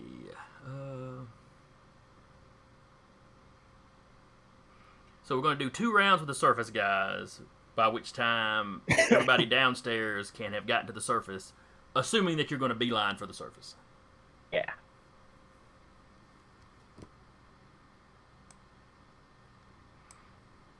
With the number of telepaths you've got on the team, I'm going to assume that both teams have had a vague notion of what's going on with the others. Because I know Starbound and Mott for sure are telepathic. Not sure if anybody downstairs was. I don't think so. Yeah. Any of the spellcasters could be, but... Alright, so top of the order upstairs. It is the Headsman. And he is just going to rear back and try to see.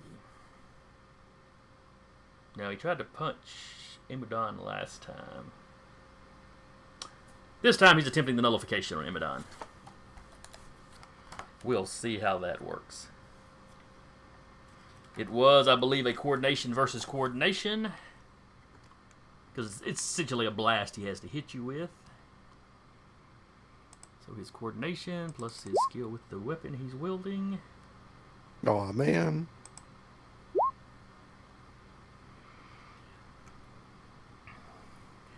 Alright, subtract. Let's see. Oh, wait. I rolled using the Haruspex stats. But his coordination's actually better, so.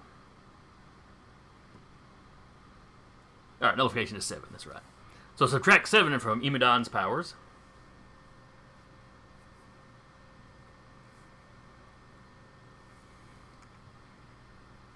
For some reason, I'm just picturing the old Super Mario Brothers when you get hit by something. You know, you had the mushroom, but then you get hit by something, you just... Pretty much. He falls to... Because he was, you know, in the air with his wings, he'd fall to the ground.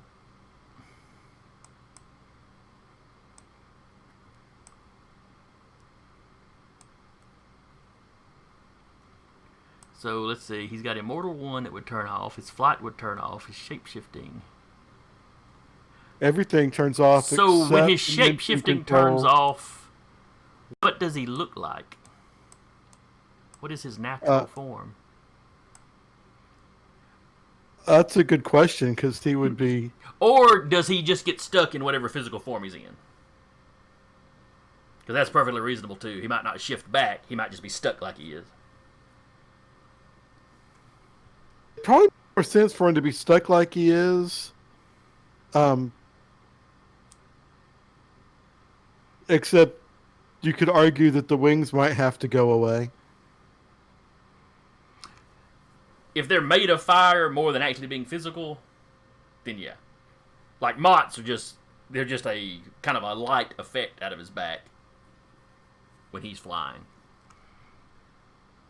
I mean, I kind of pictured him as being physical angel wings, but you know, with feathers, but they're also on fire. And that's But kind of, I would be that's totally kind of the be cool with flight him more just than the looking super like a sturdy stuff human. is shaping anyway. Yeah, Yeah. we can say the wings disappear because the flight is really a separate ability there. Ooh, even the dimension control goes away. Almost. Well, no, he takes 7 away, so Yeah. dimension control is 6. He could always jump out to another dimension, I guess, if he needed to, but it's useless for anything else. And that's the dimension control is what gives him the 4D, right? The enhanced strength, yeah. Yeah, the 4-dimensional aspect. I guess it would basically turn him... It would turn him human. Yeah, essentially. I mean, he would have all his regular stats, Yeah, yeah. which are pretty good for a human, but yeah. It's like, what have you done? Oh no. The mace would go away because that's just part of the fire Mace. control power. Yep.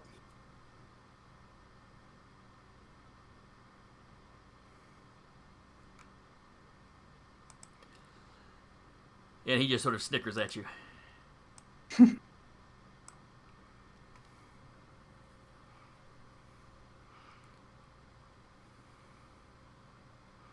You were their best hope of stopping me. now you'll be lucky to live. But that is his round. Starbound. I'm gonna try and pin him down with fire again. All right. Remember, your powers are at 3 now, as opposed to poor Emidon's, who he has all got knocked to 0, so they're out for a number of rounds. Actually, you know what? I'm going to grab Imidon with my mind and pull him back to... Okay. Pull him up into the air with me. All right, so he's up in the air, out of reach of the physical staff, at least. Pretty much. And I think the nullification's the only thing that thing shoots, so...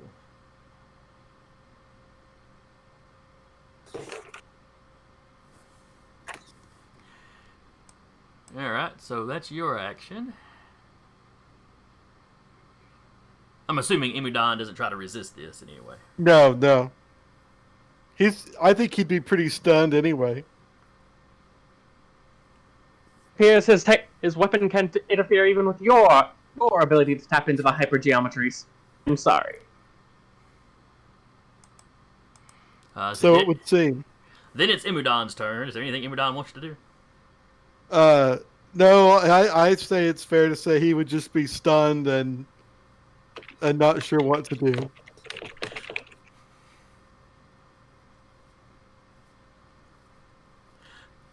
Is he the type that would go from the whole foolish mortals to flat out whining? That's not fair. I mean, I don't want to read too much into his personality. I don't know. I think he would just be stunned because I'm assuming he's never been mortal before, and right now he is. And he would feel completely different because he's, usually you're saying a 3-dimensional aspect of a 5th-dimensional creature, but he just got literally turned into a 3-dimensional creature. Yeah, do you even spend much time in your mortal form if you don't have to? Well, I kind of like it here. But, it's those pesky little things like, feeling gravity and, feeling the oxygen in the air, trying to oxidize your flesh and your lungs. It's very disturbing to him. This stuff you breathe is poison, right? It just takes 80 years to kill you. Am I hungry? What? Why is my stomach talking to me? All right. Is there anything that anyone wants to do other than just download?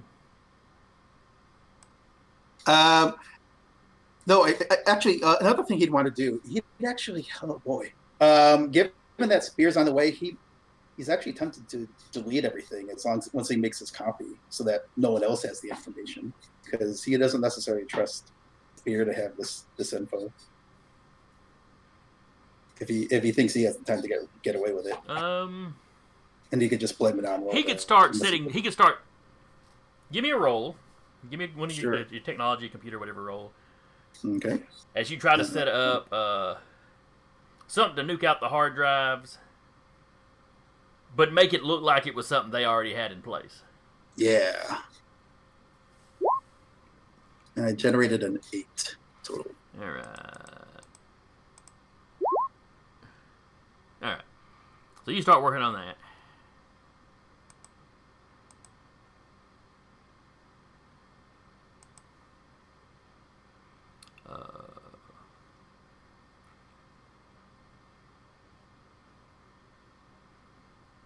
Let's see here. I can't think of anything Jay would do because y'all are all packed so close together. He can't exactly crash the plane on the guy.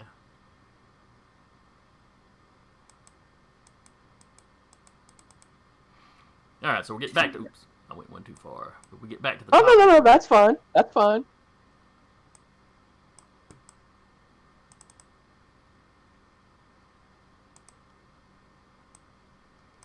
All right, so top of the order would be the Headsman again.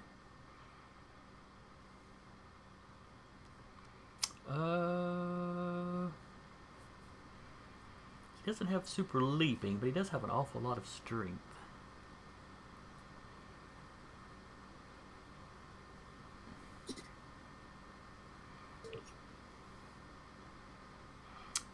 And he turns around and tries to nullify Mott.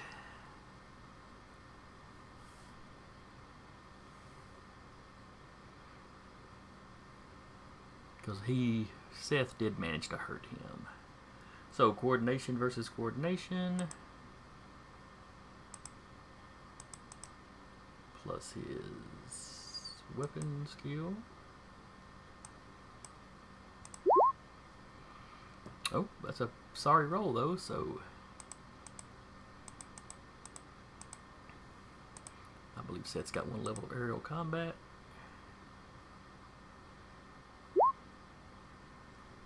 He gets out of the way. He's very graceful in the air.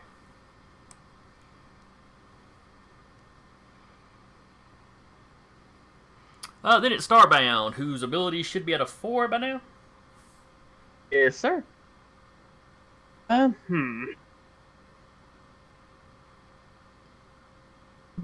Back into here.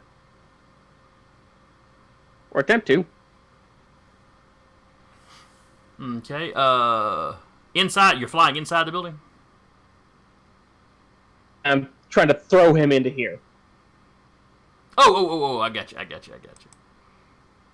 So that'll be, telekinesis. That would pretty well be versus his... Would that be a strength versus strength? Or a telekinesis versus his strength? Book says exactly what it is. Let me...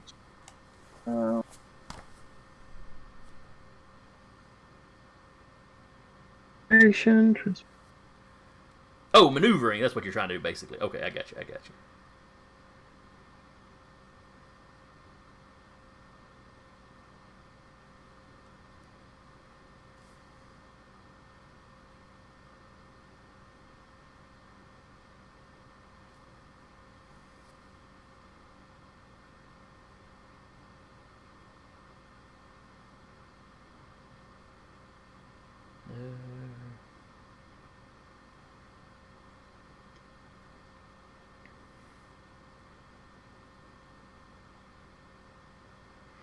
Alright, so if you're using the maneuvering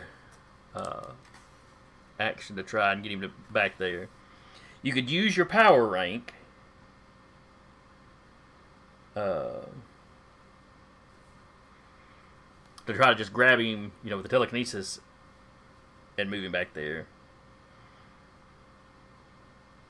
You could use prowess to kind of fly around him and try to lure him back there. I'll just use my telekinesis to toss him. Okay. We'll make it a coordination roll for him. As you haven't used this tactic yet, so he's not really expecting it. So he can't, So he won't just be digging his scythe into the ground to hold himself in place. He'll be trying to squirm out of your grip, so to speak. So his coordination is a 5.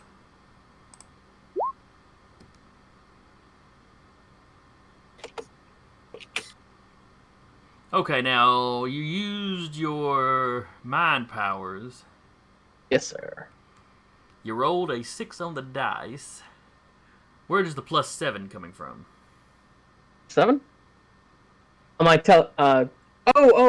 did not correct for... Because that would currently be a 4. Yeah, let me... But that still gives you a 10, Huh? which still beats his 8. Yeah. It's just a matter of how big a...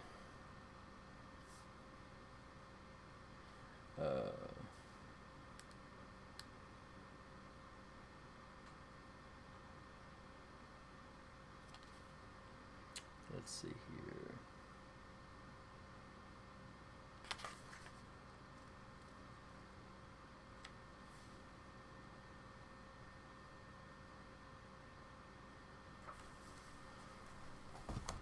Yeah. So yeah, you managed to catch him off guard enough that you move him back in there where you wanted him to go. Not hard enough that he's smashing through things or damaging himself, but... that should buy us a few moments. Let me see. Fog of War.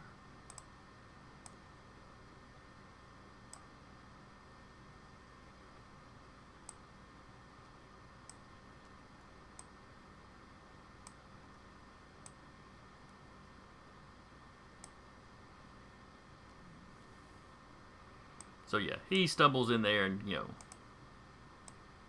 kind of catches basically you leave him prone, so he'll have to spend a round standing up. So you've bought yourselves a round anyway.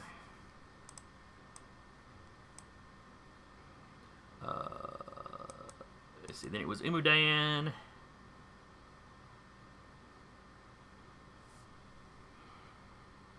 Is there anything Imudan wants to do? I can't really. There's nothing Imudan can do to hurt him right now. If I did spatial control, I think I'd just mess stuff up. Now he does have dimension control.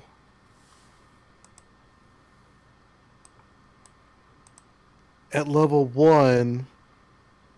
Now the nullification would have lowered everything by 7. Right. He's got dimension control at level 8, so that would leave him. Is it 8 or is it 6? I've got 8. If it's 6, then he doesn't have any at all. But because on the sheet, I pulled your sheet up here. I got Immortal 1, Flight 3, Shapeshift 1, Dimensional Control 6, Spatial Control 4, Fire Control 4, Danger Sense. Huh. I wonder why they're different. I pulled up a PDF. Well, yeah, then he's just going to hang back. Let's see. Well, if your PDF says 8, we'll go with 8 for right now. Because on here, you can easily click something by mistake and have lowered it, so I'll bump it up to 8 on here. So yeah, so you would have that at 2 currently, or... The only useful thing he could do is it'd be up to travel 3. in time. He'd have dimension control would give him time travel at level 1. But I don't know that that's very helpful either. So he'll just hang back.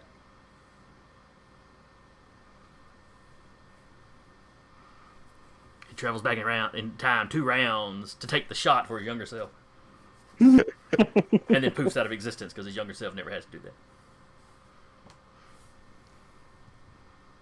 Everyone is confused except younger Emidan because, he deals with that kind of stuff all the time.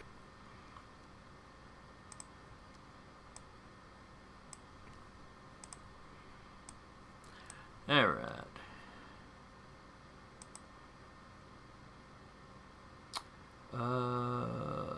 Oh yeah, Emidan is the cleanup batter for that. So that was the second round. So starting at the top.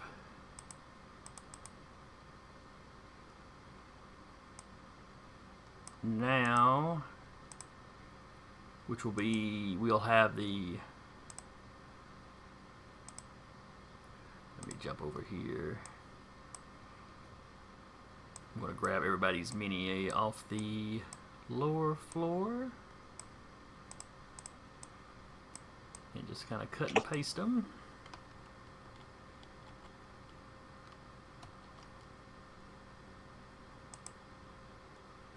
If it'll let me do that. Alright. So y'all all come rounding this corner. And everybody sees the Headsman. Oh, hello. And he seems to be picking himself up off the ground.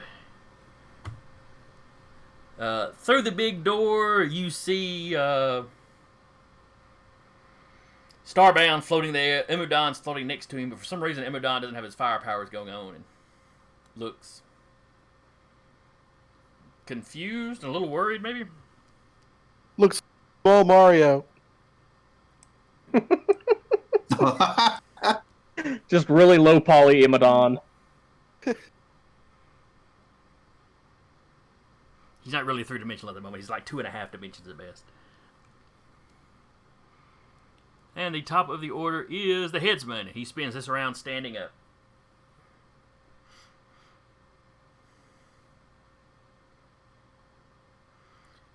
He sees all y'all run around the corner as he's standing up.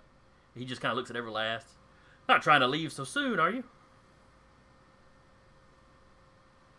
We hadn't even I'm afraid camp's over for the summer. But we hadn't even gotten to the interesting experiments yet. Yeah, I'll pass on the vivisection. Thank you.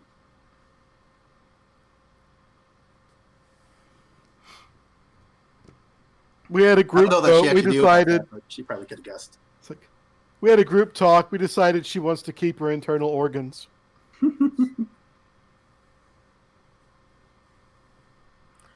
It would only have come to that if other tests failed to prove results.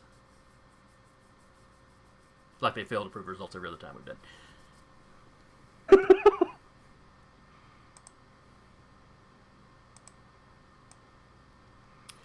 Well, I think Everlast will just say your boss has abandoned you. Why don't you do the smart thing and just give up right now? He's a busy man. He can't physically be everywhere at once.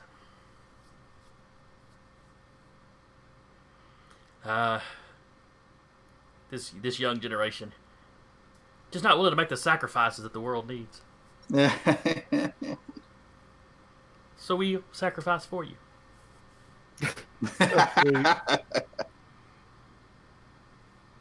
Alright, but he can only get this round. Starbound, whose powers are now out of 5. Hey. Starbound is going to gently set Emodan down and hover on over here. Hello! And I'm going to use my telekinesis to try and smack the headsman back against this wall. Okay. Just throw him against. Now, are you trying to throw him and actually do damage? Just knock him prone again. Okay.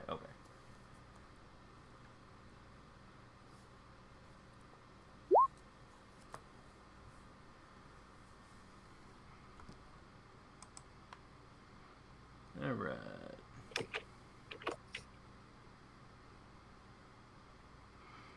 Now he knows what you're doing this time, though. So he is going to try to hook the scythe into the ground to catch himself. But you know what? I'll still roll coordination. Basically, is he quick enough to hook the scythe in the ground before you manage to pick him up? Because his strength is high enough that you're not going to move him. If he was holding on to something, you ain't going to move him right now.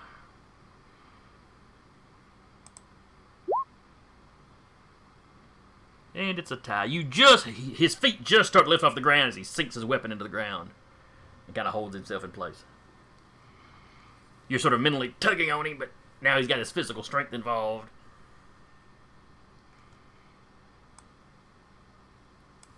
And he is quite sturdy. I would recommend surrender at this juncture. The witch appears to be foaming at the mouth.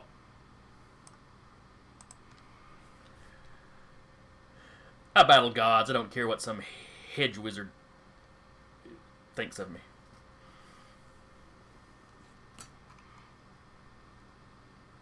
And then it is Everlast's turn. Because y'all are all on the same initiative now. Okay, all right. Though not showing up in the other, on the visible turn order. Oh well, we don't worry about it. Hopefully this will be the last round. Right. If it's not, we're probably just going to go cinematic and wrap up because it's almost 5. Sure. I think she'll try to close in for another grapple, try to do the same thing she did to Haruspex and keep Headsman from loading the X and nullifying anyone else. Okay. So, the wrestling roll is that's not good. Oh no, it's not. That's not good. And wrestling uses Prowess. Prowess. Okay, so he's got to roll his prowess. And he doesn't have any wrestling. His weapon would not be involved in this. So all he's got is his baseline prowess. Oh.